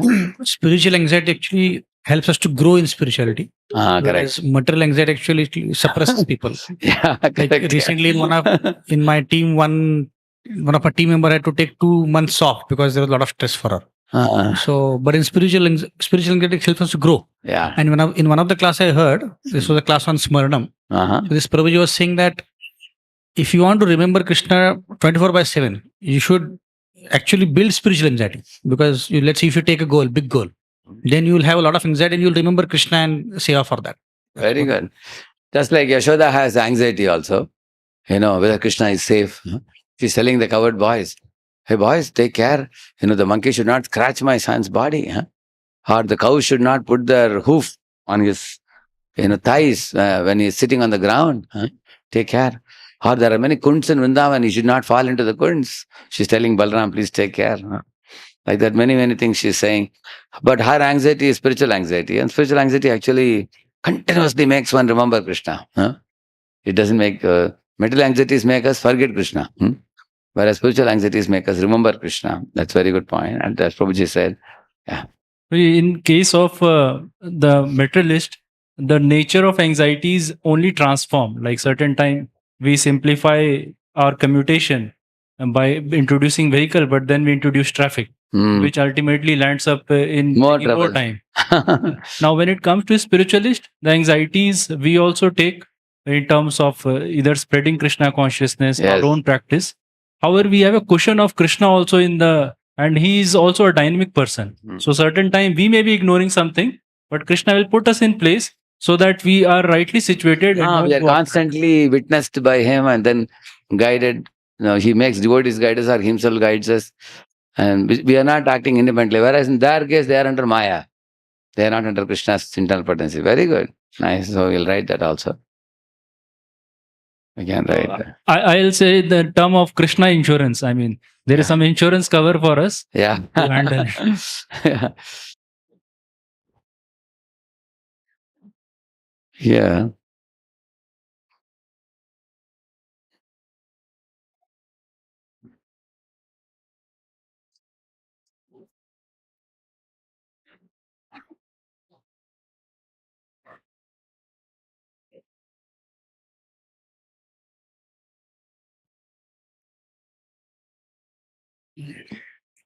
Without to walk the right path.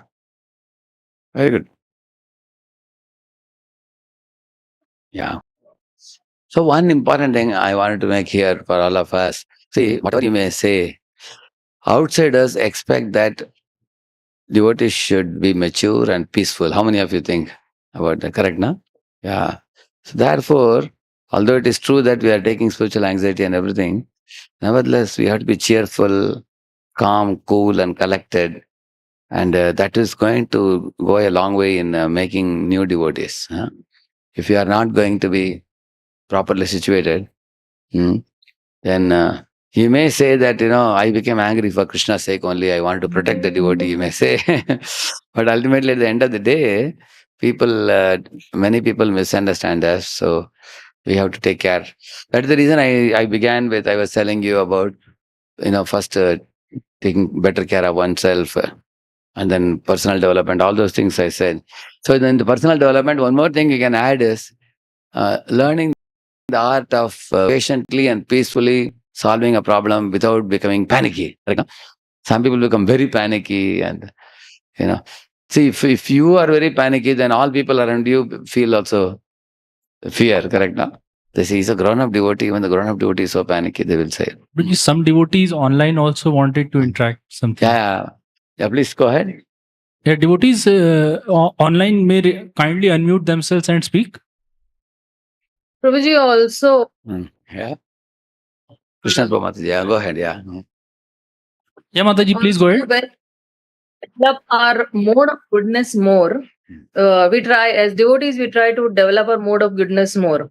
And materialists, they're more into passion and ignorance, and this is what is pulling them down. But for us, the drive is that the more we are anchored to the lotus feet of Krishna and Guru's instructions, then that actually helps us move forward.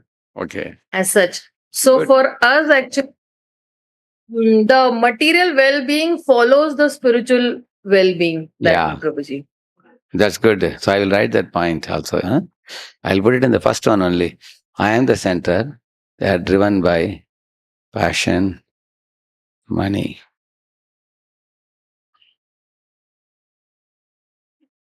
Material goals. Here, cultivate goodness and inspired by Guru's order. Yeah. So there's a very big difference in their mindsets also. Huh? These are driven by passion and ignorance. Huh? Driven by, because even when they meet for meetings also, they do all kinds of things, correct? No? Everybody knows what they do.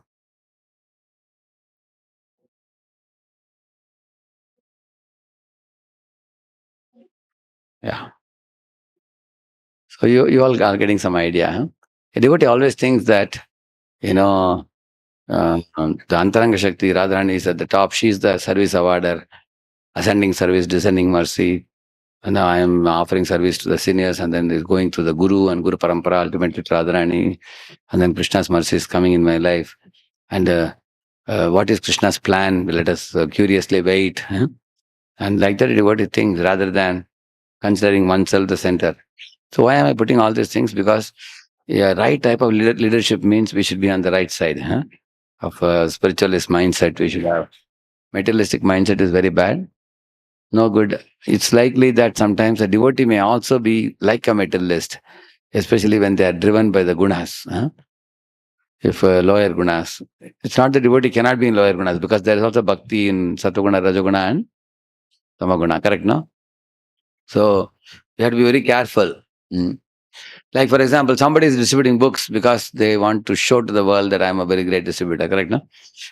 And somebody is distributing books to see Prabhupada mercy going to people.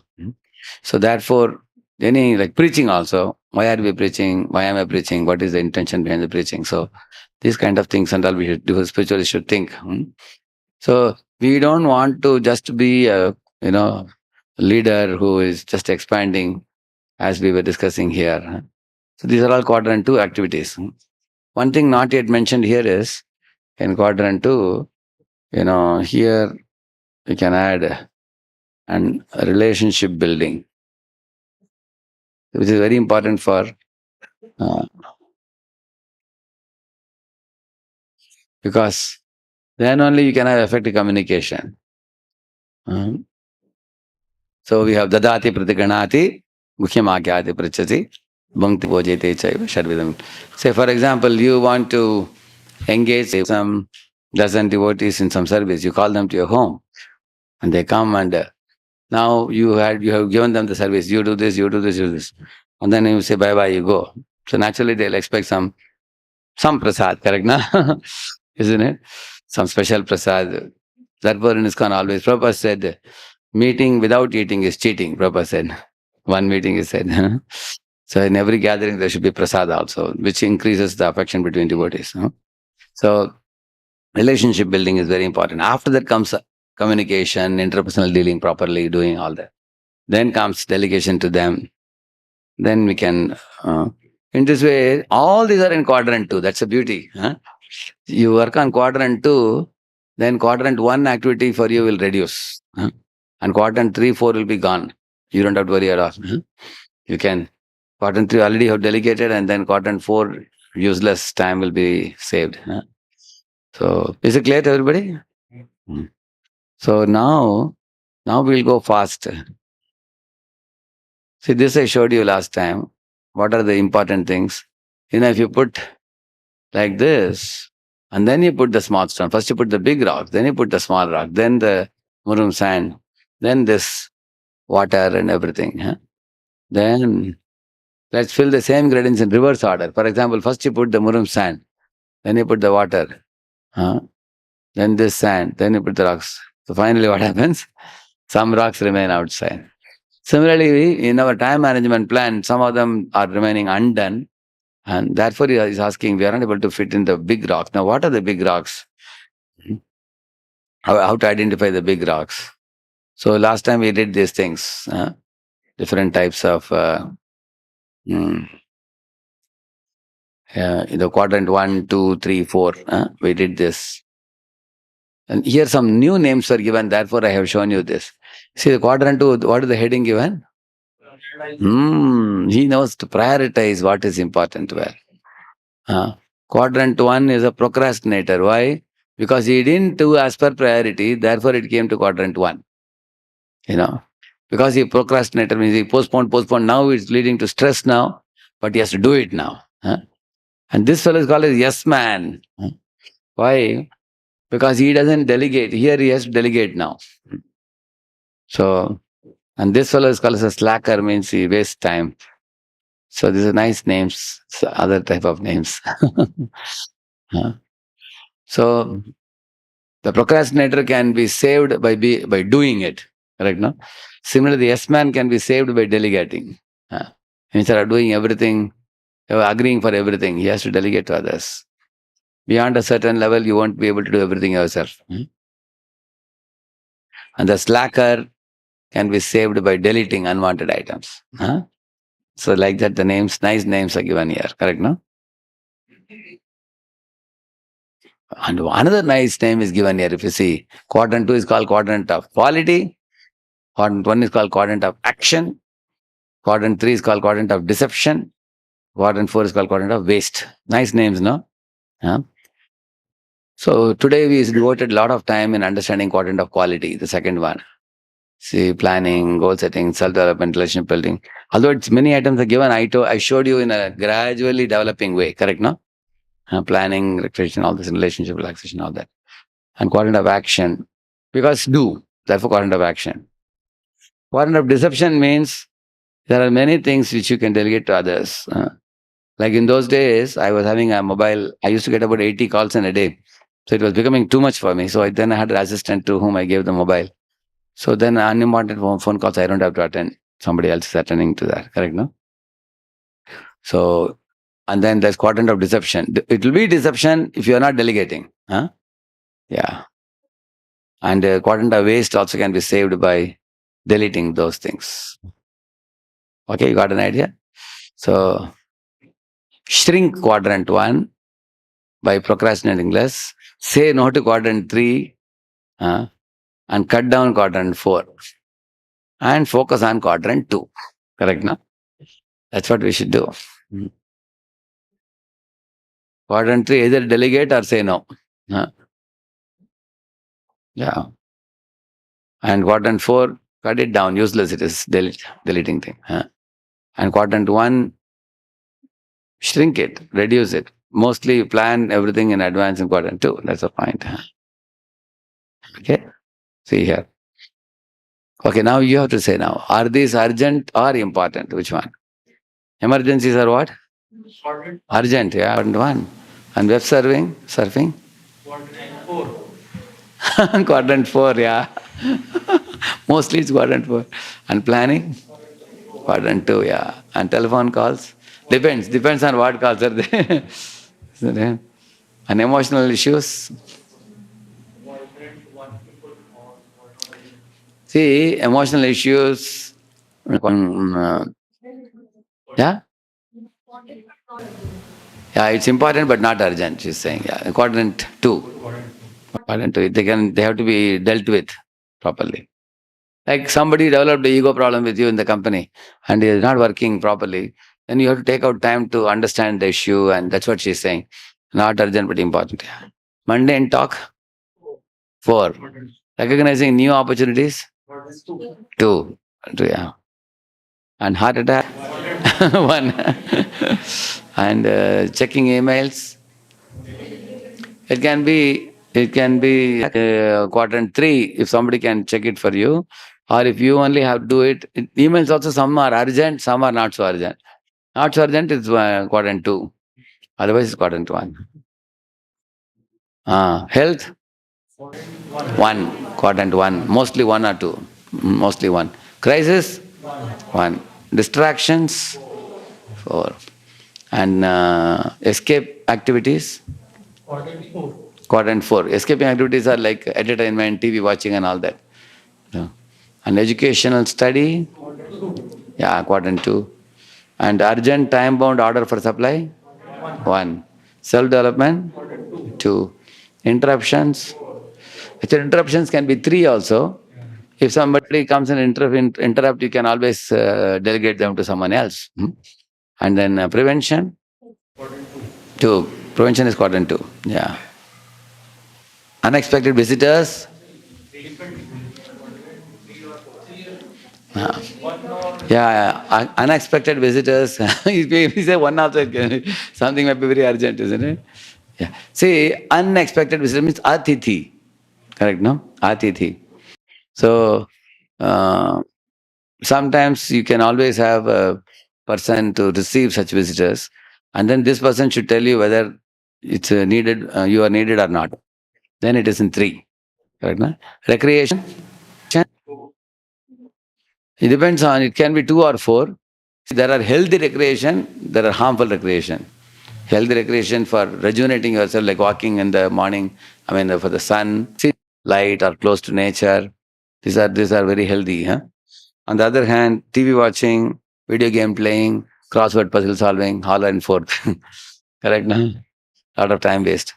And then meetings, it can be 2. It can be 2 or it can be 4 also. Recently, one leader was telling that when I call, that leader has almost six people to come for the meeting in their preaching center, one preaching center. That leader was telling that in another place, in my travels. So the leader said that when I call the people for meeting, only 1 or 2 come personally, others say we will join online. How I can inspire them to come together? Then I asked, do you give nice prasad? He said, oh, I am giving very good prasad. Still they don't come. Then I asked, how long the meeting goes? The person said, well, at least 2.5 hours it goes. He said, regarding what? He said, regarding planning for the Sunday, planning for the festival. Then I said, meetings cannot be more than 1 hour, And do you send the agenda in advance? He said, no. Do you set time limit for each agenda? No. I said, that's a problem. You are very talkative. Huh? So then nobody will like the meetings. That's why they say we'll come online, and online they will switch it on, and I don't know, God knows what they may be doing. So meetings can be quadrant 4 also, yeah. And then many pressing matters, yeah, 1 or 3 also. TV, 4. Deadlines, 1.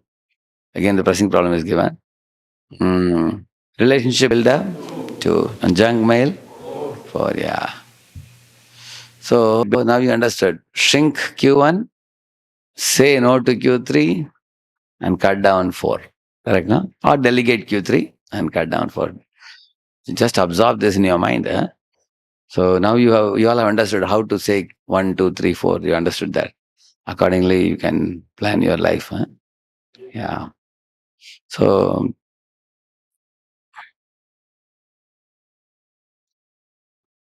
This is another thing. Comfort zone and courage zone. So, who are the time thieves? See here? Read that quickly. Looking for things that are lost. File it or throw it. Yeah. Any paper you pick up in your hand, either put it in file or throw it. Don't go for the third one, which is to keep it here and there. Yeah. Yeah. And then Laziness, motivation. also, yeah, to give up laziness, we need motivation. Laziness wastes a lot of time. Then, Interruptions. Work in blocks of time. yeah. So, what we should do, take 1 hour, do the work, and you can take a 5-minute break or something like that. Like, for example, what some people do 10 to 1, they don't attend any phone calls. After 1 o'clock, 4 or 5 missed calls, they catch up with. Then in this 3 hours, some solid work happens. Otherwise, my experience is if calls keep coming, emails keep coming, people call up and say, can you reply to this, reply to that? And 3 hours, nothing tangible has happened. You'll feel like that. And then, fourth one. Trying to carry the load by yourself. Learn to work with people and say no. Yeah.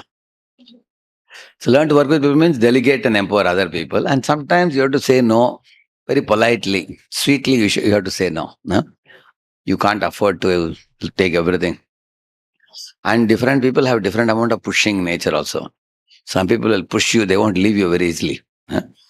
They will come from different angles and attack you and say, "I need your time for that. I need your time for that." So you have to decide how to learn to say sweet no. Your leader has to learn to save your time. Then regretting and daydreaming. oh, that a lot of time will be lost in this. Worrying about the past.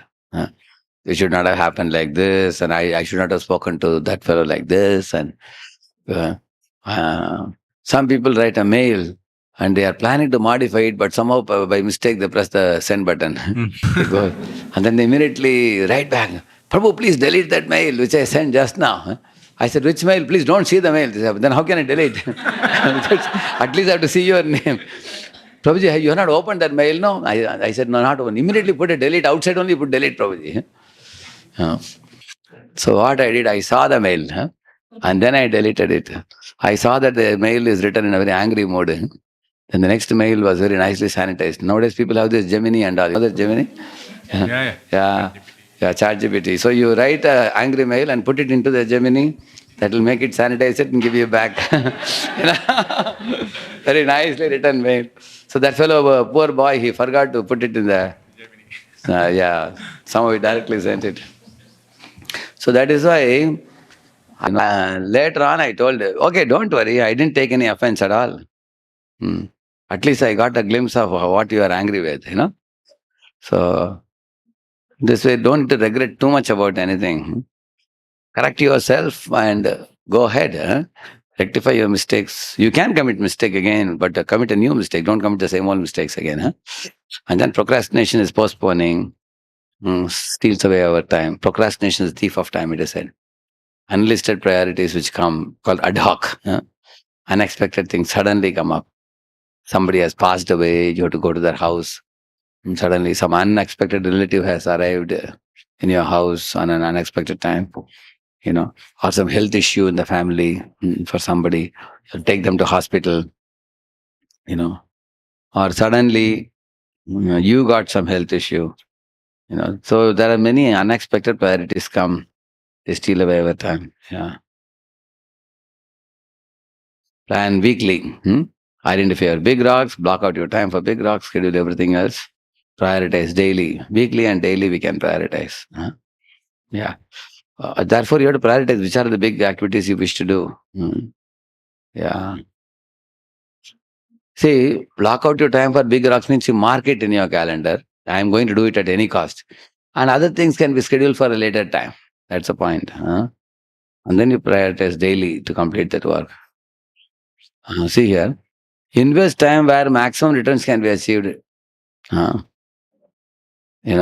Keep your goals in the eye of your mind, concentrate. One thing they say, many of the great leaders say is, keep remembering the goals.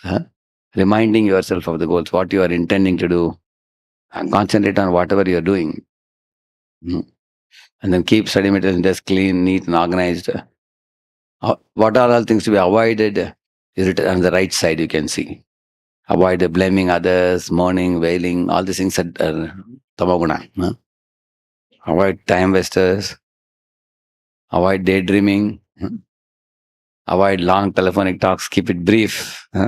So right side things are all avoid, left side things are all do. See, the left side thing, if you carefully observe what he says, investing time where maximum time means identifying big rocks. What are the main thing you want to do? Like japa, 2 hours. Nobody else can do my japa. Therefore, it's better for me to complete in the morning itself. Correct, no? Can you delegate your japa to somebody? You cannot. You only have to do it. So therefore, better finish those items early only. Don't keep them pending.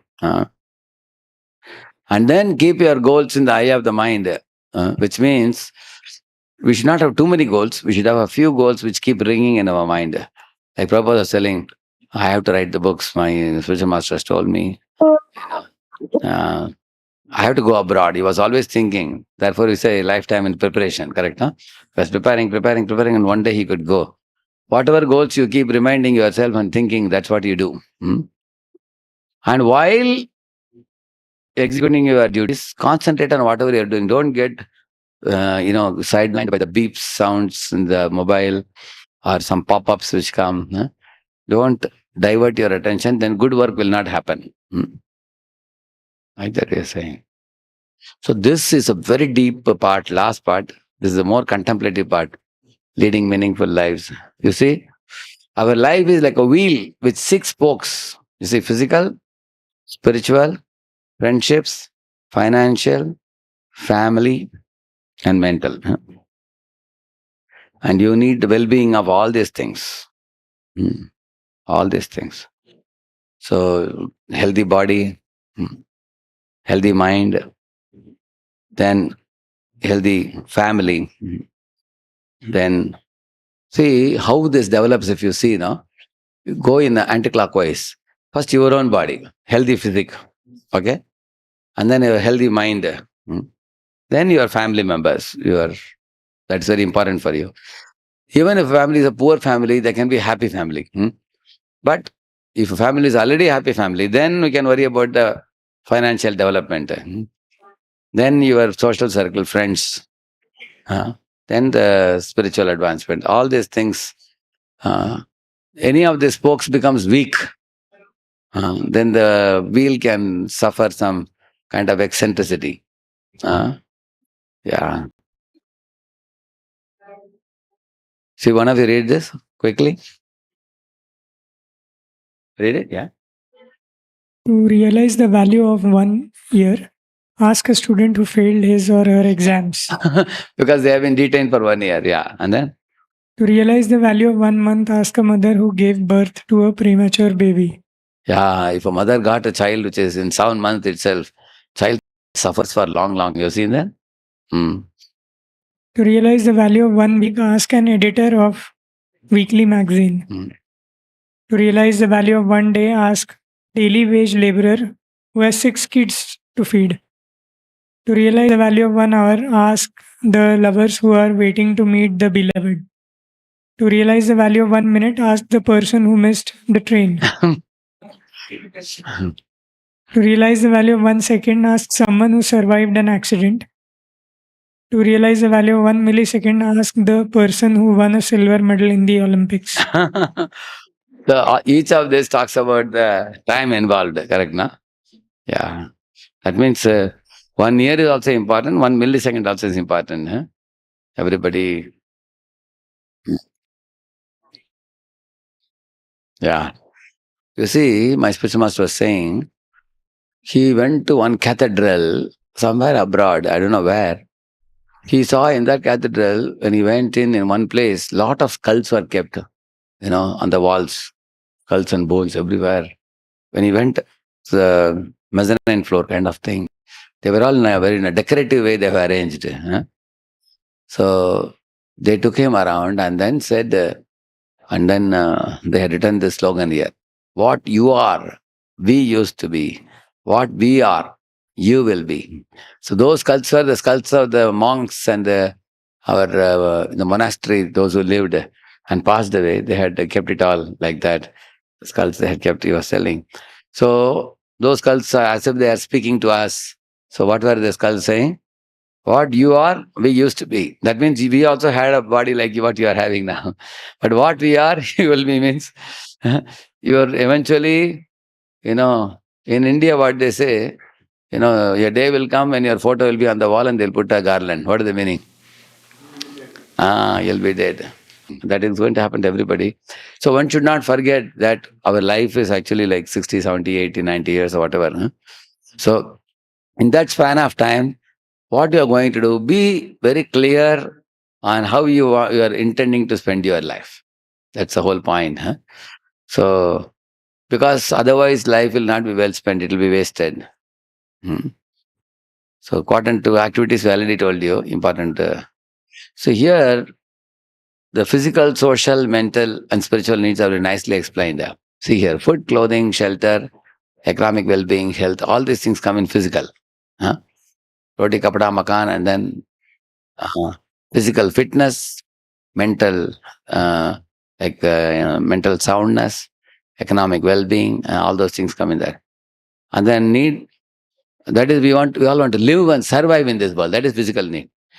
But the need to love is our social need, because we all want to belong to a family, belong to a society like ISKCON. We want to be loved and we want to love someone. So relating with people, that is a social need for any living being.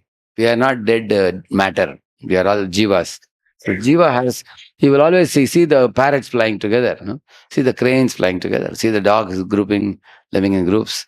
The animals or humans, we are a social being.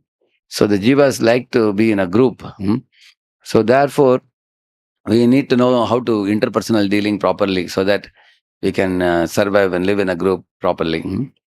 And the need to learn is our mental need. That is to learn and grow in our understanding and awareness.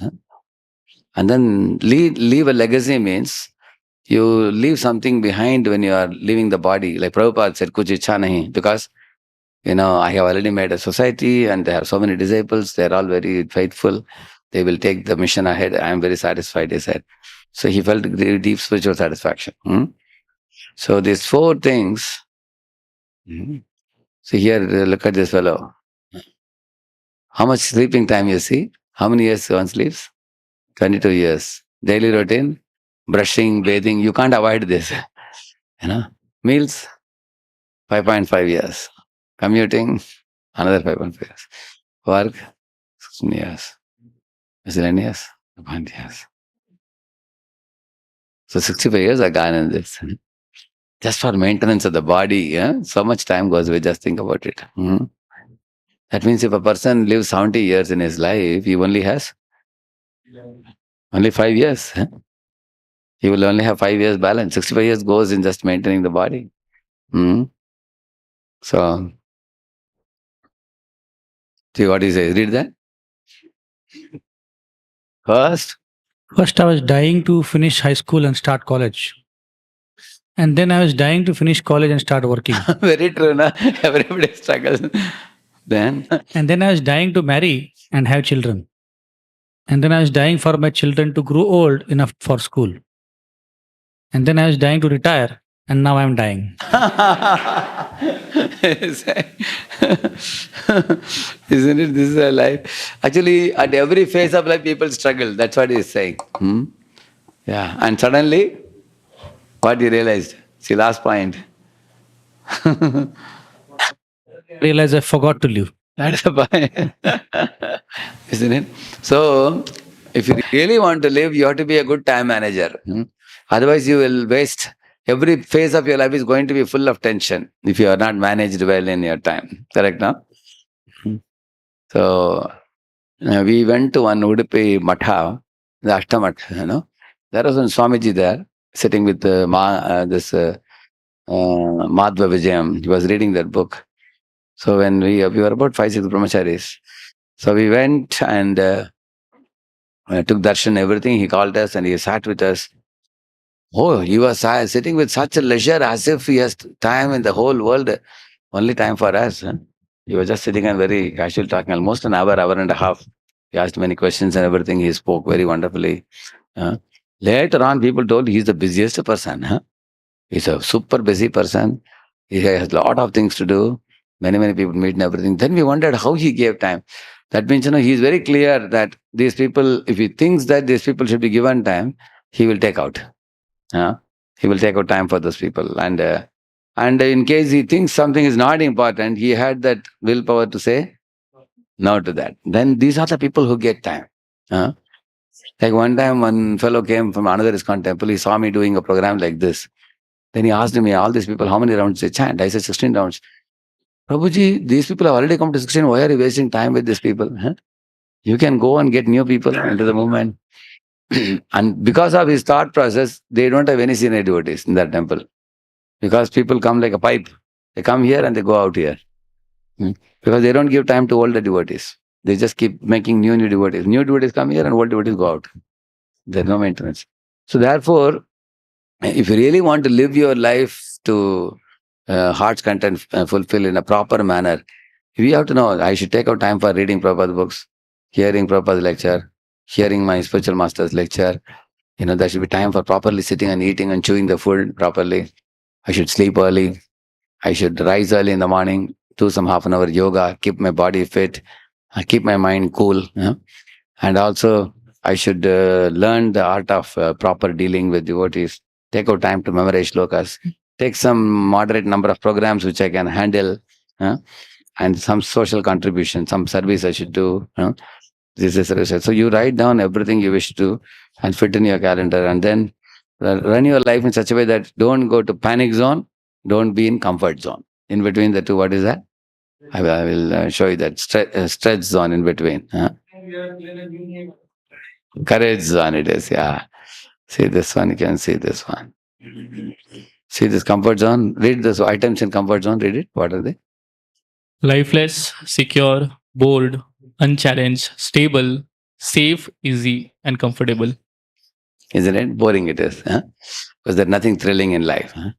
And read the panic zone. Stressed, tired, frustrated, annoyed, disinclined, anxious, fed up, exhausted, tense, and fearful. Isn't it? Because of too much panic. Stress zone, this is what we want to be in. Yellow zone. See the color I have used here. You saw? Yeah, the red color indicates passion and blue color indicates ignorance. And then red, yellow, blue, correct, no?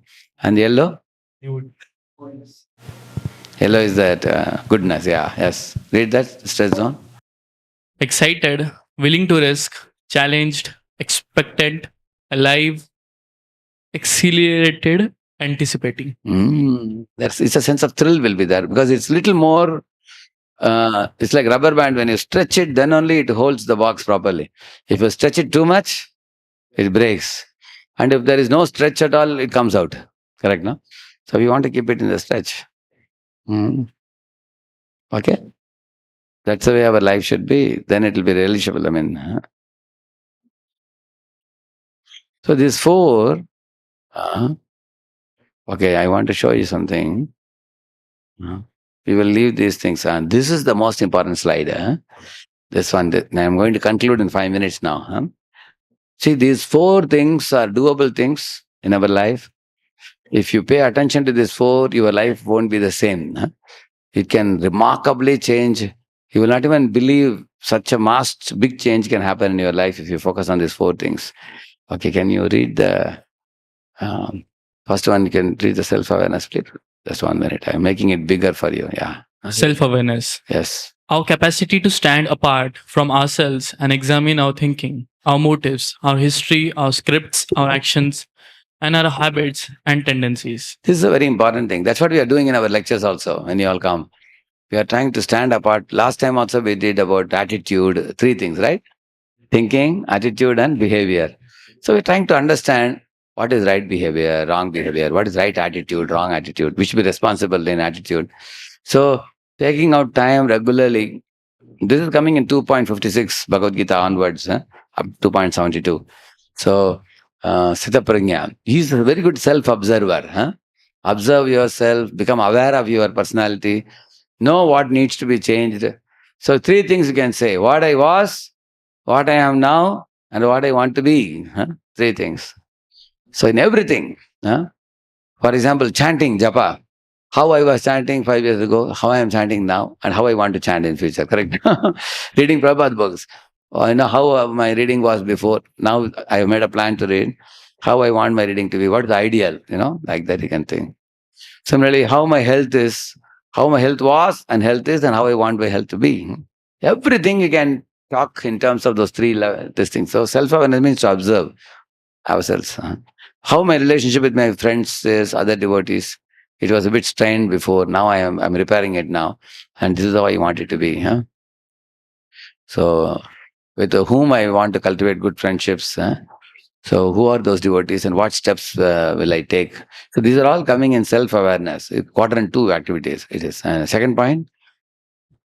Actually, without doing the first point, self-awareness, no, there is no improvement in our life. Improvement actually starts. Small improvements, called Kaizen system, we call it. It's small improvement. It can be started only when you do the first one, self-awareness. Observe yourself. Yeah. Okay. Go ahead. Conscience. It connects us with the wisdom of ages and the wisdom of heart. It's our internal guidance system, which See, wisdom of ages means scriptures. Wisdom of heart means super soul. So in case we are not able to hear the super soul, that super soul's sound is amplified by the spiritual master. Spiritual master is like amplifier of super soul's speech. We can't hear the super soul in the heart. Smriti, Jnanam, Apohanam is giving. So from Guru we can hear. Our gurus. So what we are hearing we can learn. So you hear from them and study the Shastra, then your wisdom keeps building up. Yeah, and then? it's our internal guidance system, which allow us to sense when we act or even contemplate acting in a way that's contrary to principle. You will see that we have an inner compass, which we call as conscience, which is super soul. It keeps telling us that you are doing right or you're doing wrong. Whenever we do something wrong, the inner compass makes you feel a sense of guilt. Yeah. You're wrestling with guilt. I should not have spoken like this. I should not have done like this. Achha, do you remember in the previous class I did one team playing exercise where I was telling you yellow color and red color. You all remember that? Correct? Now you remember that? I was saying that correct mood of a team leader, and then the wrong mood of arrogant mood of a team leader. How many of you remember that? You remember that? Yeah, I did. So whenever you spoke like that or did like that, you feel some guilt in your heart. That is the conscience. Now, if conscience is making you feel bad and you don't answer it or you don't modify it, repeatedly you slap conscience, then the consciousness will become dead practically over a period of time. We become practically dull-headed. But when conscience gives a sense of guilt, you take some corrective action, then it keeps developing. Just like Parikshit Maharaj was returning from the forest, the conscience started hurting him. Was that sage, Samik Rishi, really in trance? Or was he deliberately not giving me water? And then he said, in case he was in trance, I have done a great aparad to him. So in that case, he said, may some Brahma sharp come upon me.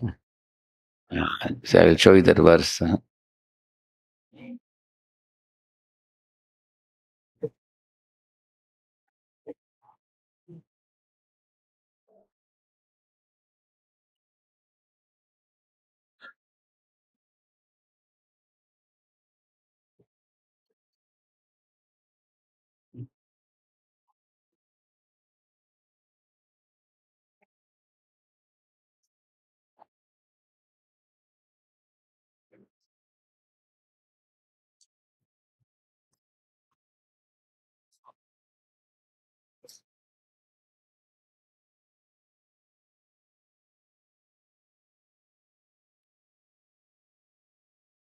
One famous verse.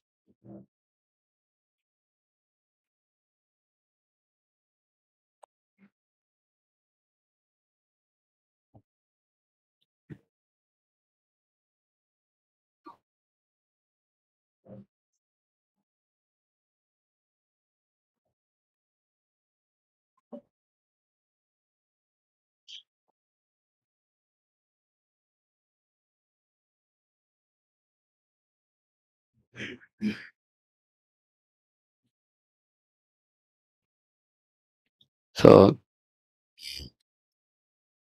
I'm not able to remember the first verse. Very, very nice verse it is. He himself says that, may that, anybody remembers that? May that, it comes before that, it doesn't come here.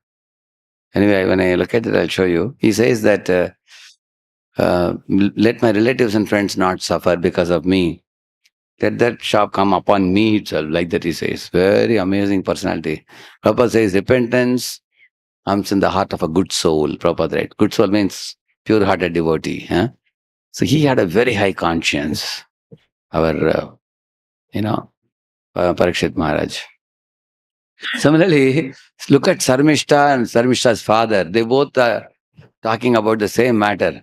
Sarmishta said, Papa, today I went for bathing and then this girl, our Devyani, behaved with me like this. I picked her up and threw her in a dry well. Huh? So when father heard it, he was shocked. Huh?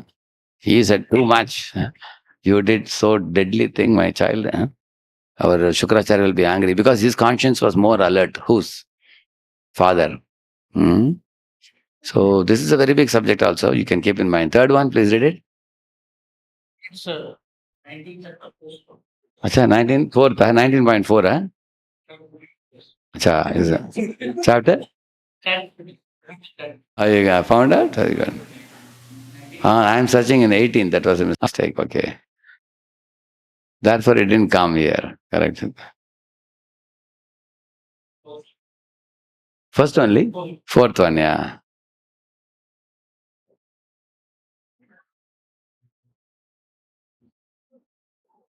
Muni. Not this one. He himself speaks this.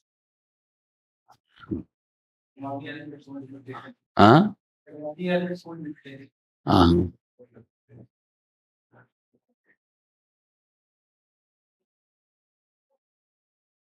Oh. 19.5 translation was that have not committed an offense by hitting the ground and stone.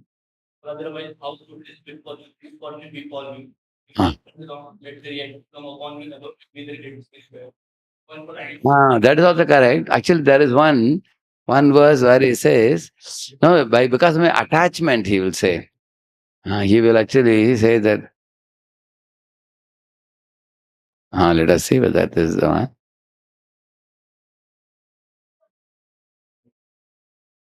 This is another famous verse. Previously, he says, I am attached, I think he will say.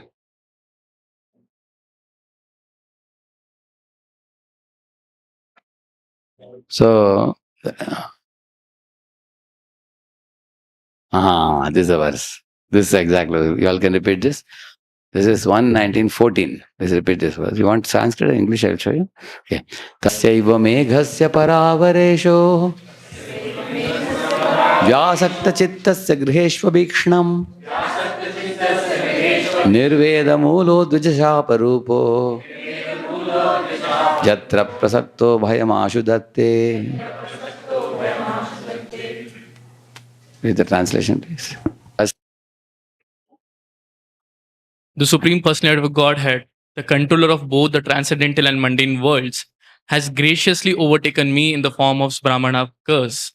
Due to my being too much attached to family life, the Lord, in order to save me, has appeared before me in such a way that only out of fear I will detach myself from the world. Like that he's saying. He was not attached. He was a very, very sincere soul. But this is a way a great soul feels guilt. Huh? So, that is the second one. Third point, independent will. Please read it. Independent will. It is our capacity to act.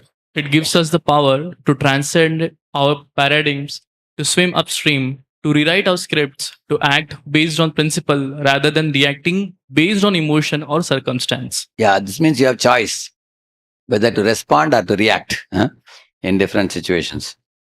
So that's the third one. So one should, like we say now, between birth and death, life is full of choices. In ABCD, between birth and death, you have choice 1, choice 2, choice 3. Every moment after moment, we are all making choice. So Krishna consciousness means moment after moment choosing Krishna and not Maya. That is Third one is about independent will and choice. You have the power to transcend our lower natures and swim upstream. You can bring out the animal out of you or bring the angel out of you. Huh? That's the third one. Fourth one? Creative imagination. It is the power to envision a future state. It enables us to write a personal mission statement, set a goal, or plan meeting. Yeah. That means you can desire how you want to mold your life. Like when you get a marble block, you can decide what murti you want to bring out of it. Similarly, or you get a canvas and watercolor, you can decide what picture you want to make in it. Some picture that touches the people's hearts or something that frightens the people, you can decide what to draw. So these four things you always remember. Please repeat: self-awareness, conscience, independent will, and creative imagination. So now this is, see, to precisely it's put here. Read this, how to do this. How to do these four things. Please read it. How to do self-awareness.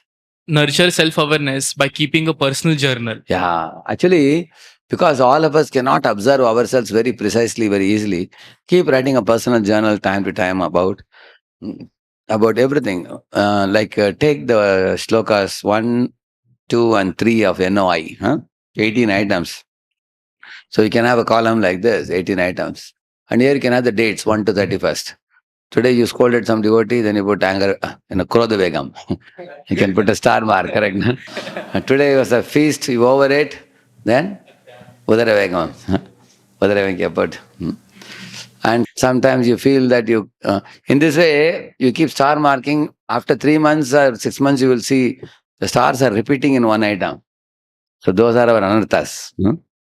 That's the first one, keeping a personal journal. Second one? Conscience. Educate the conscience by learning. Some of us have a habit of wasting time with others, correct? Or wasting time in social media. So whatever is happening, so if you identify the things that need to be changed, that's the first step. Second step is conscience. Yeah, read it. Educate the conscience by learning, listening, and responding.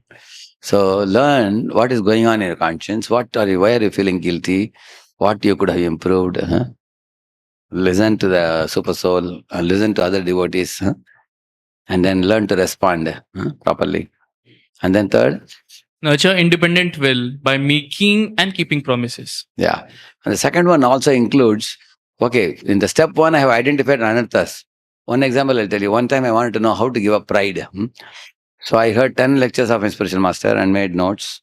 Some 20, 30 bullet points I made. And I printed it out and kept it in front of me, in front of my table. I kept watching it. So in this way, sutraizing the instructions.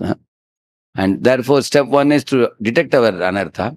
Step 2 is to learn and find out methods to grow out of those anarthas. And step number 3 is to, make the right choices.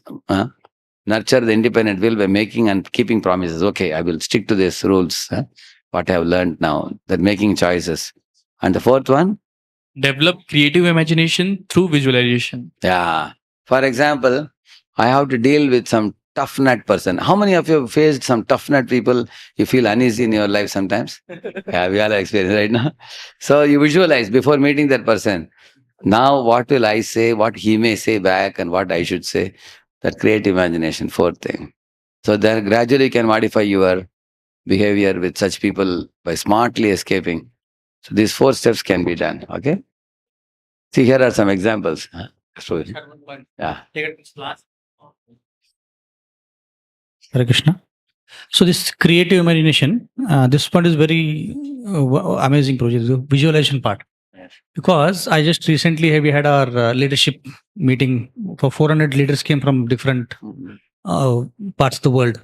So the CEO of our company, he was saying 5 years back we had a goal to set ourselves as $1 billion company, and he said in that planning meeting, he and his team sat together and he envisaged how the company is going to look like. And after 5 years, let's say the company is going to hit $1 billion goal, what will happen? He said probably our article will come in one of the Times Magazine or Future, and he actually wrote the article like it's going to come in the future, and they envisage in the future this is how we are going to be seen. So I think that's a very powerful way of seeing us. Probably 1 year or 2 years, whatever the time duration is. Correct. It could be more in the spiritual terms for us. Correct. We could say, I want to not offend any devotees. I want to chant my rounds attentively, kind of things. We could write it and put it on our, wherever we have, so that it becomes very clear to us and we can follow that. Yeah. And also recently, our SB Keshav Maharaj, in one lecture, what he did, he took one kind of like soft brick where he wrote false pride.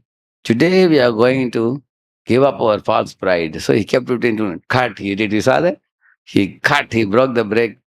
He broke the brick and everybody clapped hands in the audience. So many great leaders, even Bhakti Swami also says that if you have certain anarthas, bad qualities, you write them in a paper and then how they have been hurting you all these years and how you are eager to get rid of it. You write about it like a journal and then you tear it and you burn it in fire. It's like a kind of sanskar. Yeah. And they say this will, now you tell yourself, give affirmation that this is gone now. This is not going to come. So lethargy, somebody is repeatedly lazy for years together. So you say, I'm not going to sleep in the day. So you write day sleep, you write, and then you burn it in a paper. Burn that paper. So just like you were saying about the positive, these are good qualities I want to bring in my life. So you put those qualities under this thing and you decorate them very nicely with flowers and to keep watching them. Then they come eventually. So the whole idea is we will work towards it. Correct, no? So because here the C is choice and the B is learning through our own conscience, and then from others and from the Shastra and from Guru. The second one is about learning. First one is about identifying what we need to grow out. So it's very powerful. It is self-awareness, then conscience, then using our choice, and then by visualizing what we want. So it's very powerful. First step. See here, some of this. Read this. Personal mission statement. Succeed at home first. Seek and merit divine help. Never compromise with honesty. Remember the people involved. See, they're all very important, aspects of life, correct, no? Read this. Hear both sides before judging. Obtain counsel of others. Defend those who are absent. Be sincere yet decisive. Yeah. Actually, in the absence of anybody, we should never talk ill of them. Because they are not available to defend themselves. So that's the word. Yeah. Develop one new proficiency a year. Plan tomorrow's work today. Hustle while you wait. Maintain a positive attitude. Yeah. See, develop one proficiency in a year means every year you should be a new person with one added quality. Like one devotee used to work on one quality every year, like humility, tolerance, like that. Similarly, we can develop one proficiency in a year. And then plan tomorrow's work today. Hustle while you wait, which means when you are waiting for the train, don't waste your time. Do something meaningful. And maintain a positive attitude. Okay. Read it. Keep a sense of humor. Be orderly in person and in work. Do not fear mistakes. Fear only the absence of creative, constructive, and corrective response to those mistakes. Whenever we commit mistake, find out how to constructively defeat that mistake. Find out. Facilitate the success of subordinates. And then they get empowered and then you can delegate them. Listen twice as much as you speak. Concentrate all abilities and efforts on the task at hand, not worrying about next job or promotion. So here are some very powerful principles for our personal development. I was telling you today, first was self-care, I told you. Then second thing, personal development, I told you. So if you want to develop the way we deal with life and people, so these points are very helpful, you see. Dealing with people, dealing with situations, dealing with failures. Very valuable points. So these are all like words of wisdom you get. When you get something nice, you learn something nice, you can always put it and consider that. Yeah.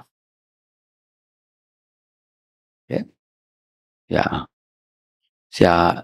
And then whatever is at the center of your life, that will be the source of your security, guidance, wisdom, and power. Security means your emotional anchorage, your self-esteem, your sense-worth. What do you think that adds value to you? That is actually security. Like a child feels security in the parents. Similarly, we have to feel security in the lotus feet of Guru and Prabhupada and Krishna. And then guidance means your internal compass, which is actually the super soul who inspires you, Dadami Buddhi Yogam Tam, and also the scriptures. He's saying your internal frame or reference that interprets for you what is happening out there, that govern moment decision making.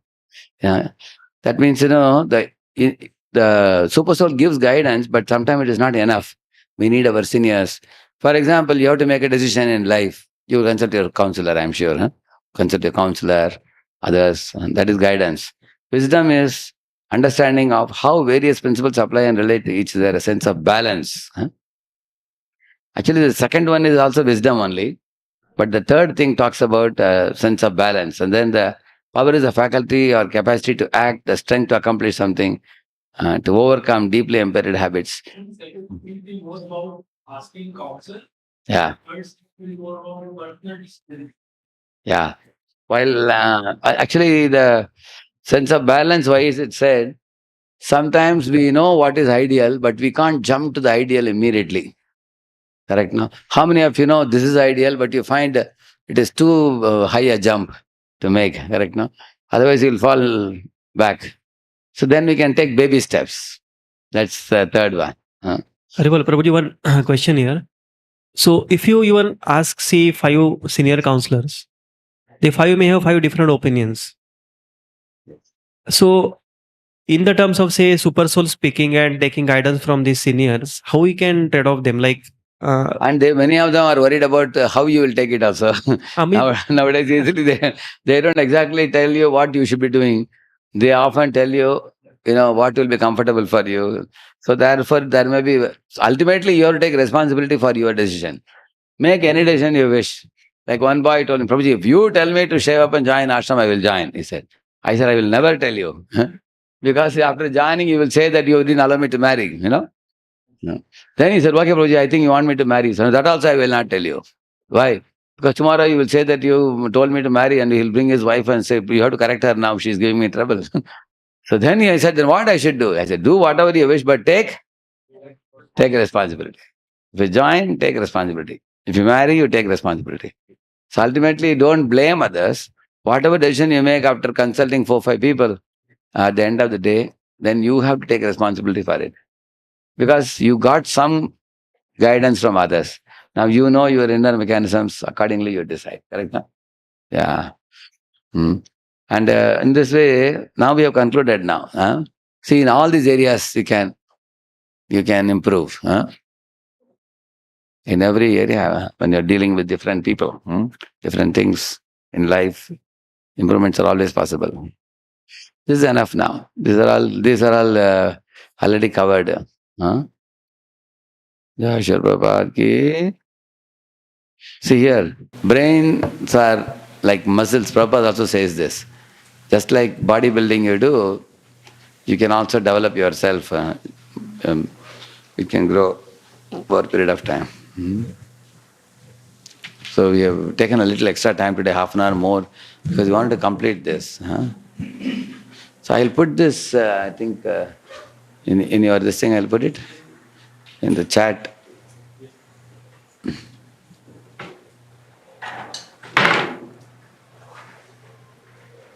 So that devotees can.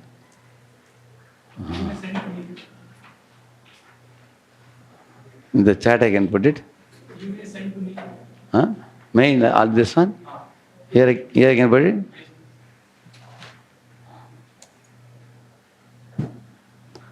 I got this. Okay. There was one more PPT last time I showed. Even this, I can put this comfort zone also. Coming out of comfort zone, that is also good. Correct, no? Okay.